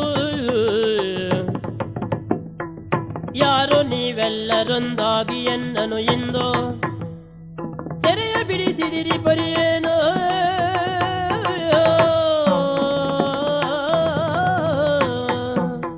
ಮೊದಲಾಗಿ ನಿಮ್ಮೆಲ್ಲರಿಗೂ ಧನ್ಯವಾದವನ್ನು ಸಮರ್ಪಿಸ್ತಾ ಇದ್ದೇನೆ. ನೆಮ್ಮದಿಯ ನಿಟ್ಟುಸಿರನ್ನು ಈ ಹೊತ್ತು ನಾನು ಬಿಡ್ತಾ ಇದ್ದೇನೆ. ಕಂಠೀರವನ ಕಾರಮಂದಿರವನ್ನು ಸೇರಿ ಕಾಲಗಳೆಷ್ಟಾಯಿತು ನನಗಂತೂ ಗೊತ್ತಿಲ್ಲ. ನಾವ್ಯಾರು ಎನ್ನುವುದಾಗಿ ನಿಮಗೆ ಪರಿಚಯ ಇಲ್ಲದೆ ಹೋದ್ರು, ನೀವ್ಯಾರು ಅಂತ ನಮಗೆ ಚೆನ್ನಾಗಿ ಗೊತ್ತಿದೆ. ಆದ್ದರಿಂದಲೇ ಇಂತಹ ಸಾಹಸಕ್ಕೆ ಕೈ ಹಾಕಿದವರು ನಾವು. ನಮಗೂ ನಿಮಗೂ ಸಂಬಂಧ ಇಲ್ಲದೆ ಹೋಗ್ಲಿಲ್ಲ ಸ್ವಾಮಿ, ಆಳುವ ಅರಸರ ಸಂಬಂಧ ನಿಮಗೂ ಗೊತ್ತಿರಬಹುದು. ಒಂದು ಕಾಲದಲ್ಲಿ ನಿಮ್ಮ ರಾಜ್ಯದಲ್ಲಿ ನಿಷ್ಠೆಯಿಂದ ಸೇವೆ ಸಲ್ಲಿಸಿದವರು ನನ್ನಪ್ಪ ಮಂತ್ರಿ ಮಲ್ಲಣ್ಣ ಎನ್ನುವುದಾಗಿ ಅವರ ಹೆಸರು. ಅಂದ್ರೆ ನೀನು ಹೇಮಂತ? ನಿಜ ಸ್ವಾಮಿ. ಹಾಗಿದ್ರೆ ಇಷ್ಟೊಂದು ಕಷ್ಟಪಟ್ಟು ಇಲ್ಲಿಗೆ ಬಂದು ನಿಮ್ಮನ್ನು ಸೆರೆಬಿಡಿಸುವುದಕ್ಕೆ ಉದ್ದೇಶ ಏನು? ಜನ್ಮಭೂಮಿಯ ಕುರಿತಾಗಿ ನಮಗಿರುವಂತಹ ಅಭಿಮಾನ. ಒಳ್ಳೆಯದು. ಇಲ್ಲಿ ಇವತ್ತು ಅಲ್ಲಿ ನಡೆಯುತ್ತಿರುವಂತಹ ಅನ್ಯಾಯ ಅನಾಚಾರ ಇದೆಲ್ಲ ಹೇಳುವುದಕ್ಕೆ ನಮಗೆ ಒಂದು ನಾಳಿಗೆ ಸಾಕಾಗುವುದಿಲ್ಲ. ಏನ್ ನಡೀತದೆ? ಅಲ್ಲಿಯ ಸೇನಾಧಿಕಾರಿಯಾದಂತಹ ರುದ್ರಸಿಂಹ ಎಂತಹ ಕ್ರೌರ್ಯವನ್ನು ನಡೆಸ್ತಾ ಇದ್ದಾನೆ. ಅವನ ಕ್ರೌರ್ಯಕ್ಕೆ ಬಲಿಯಾದವರು ನಾವೆಲ್ಲ. ಮಾತ್ರ ಅಲ್ಲ, ಆ ಕಡೆಯಲ್ಲಿ ನಿಂತವರು ನಿಮ್ಮ ಆಸ್ಥಾನದಲ್ಲಿ ನಾಟ್ಯಗಾರ್ತಿಯಾಗಿದ್ದವರು ರಂಗಿಣಿ ಎನ್ನುವುದಾಗಿ ಅವರ ಹೆಸರು. ಮದುವೆಯಾದ ಮರುಕ್ಷಣದಲ್ಲೇ ಅವರ ಪತಿಯನ್ನು ಕೊಲೆ ಮಾಡಿದಂತಹ ಧೂರ್ತಾತ. ಮಾತ್ರ ಅಲ್ಲ, ನಿಮ್ಮ ತಾಯಿಯ ಸಾವಿಗೆ ಕಾರಣನಾದ, ನನ್ನ ಅಪ್ಪನ ಕೊಲೆಗೆ ಕಾರಣನಾದ ಇಂತಹ ಪಾಪಿಯ ಕುರಿತಾಗಿ ದ್ವೇಷ ತೀರಿಸಬೇಕು, ದ್ವೇಷವನ್ನು ಸಾಧಿಸಬೇಕು ಎನ್ನುವ ಉದ್ದೇಶದಿಂದಲೇ ಇವತ್ತು ನಿಮ್ಮನ್ನು ಸೆರೆಬಿಡಿಸಿದ್ದೇವೆ. ನೀವು ಬರಬೇಕು, ನಿಮ್ಮ ಜನ್ಮಭೂಮಿಯನ್ನು ಕಾಪಾಡಬೇಕು. ಹೇಮಂತ, ಸತ್ಯವೇ ಇದು?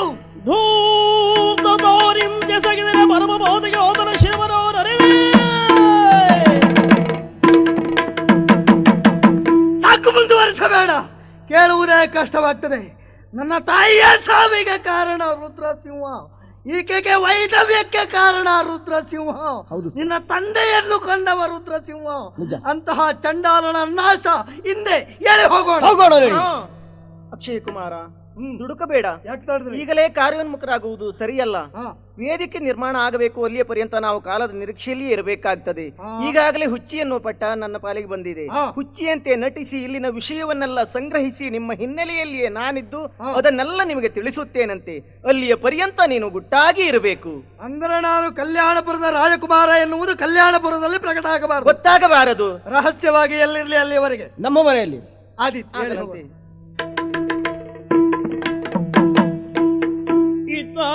ಲೋಲಾಕ್ಷತನ್ನಯ ಸತಮಾದೆಯ ನೆನೆದು ಚಿಂತಿಸಿ ಮತ್ತೆ ಅನುಜನ ಗಾಮೆನೆನುದಿರಲು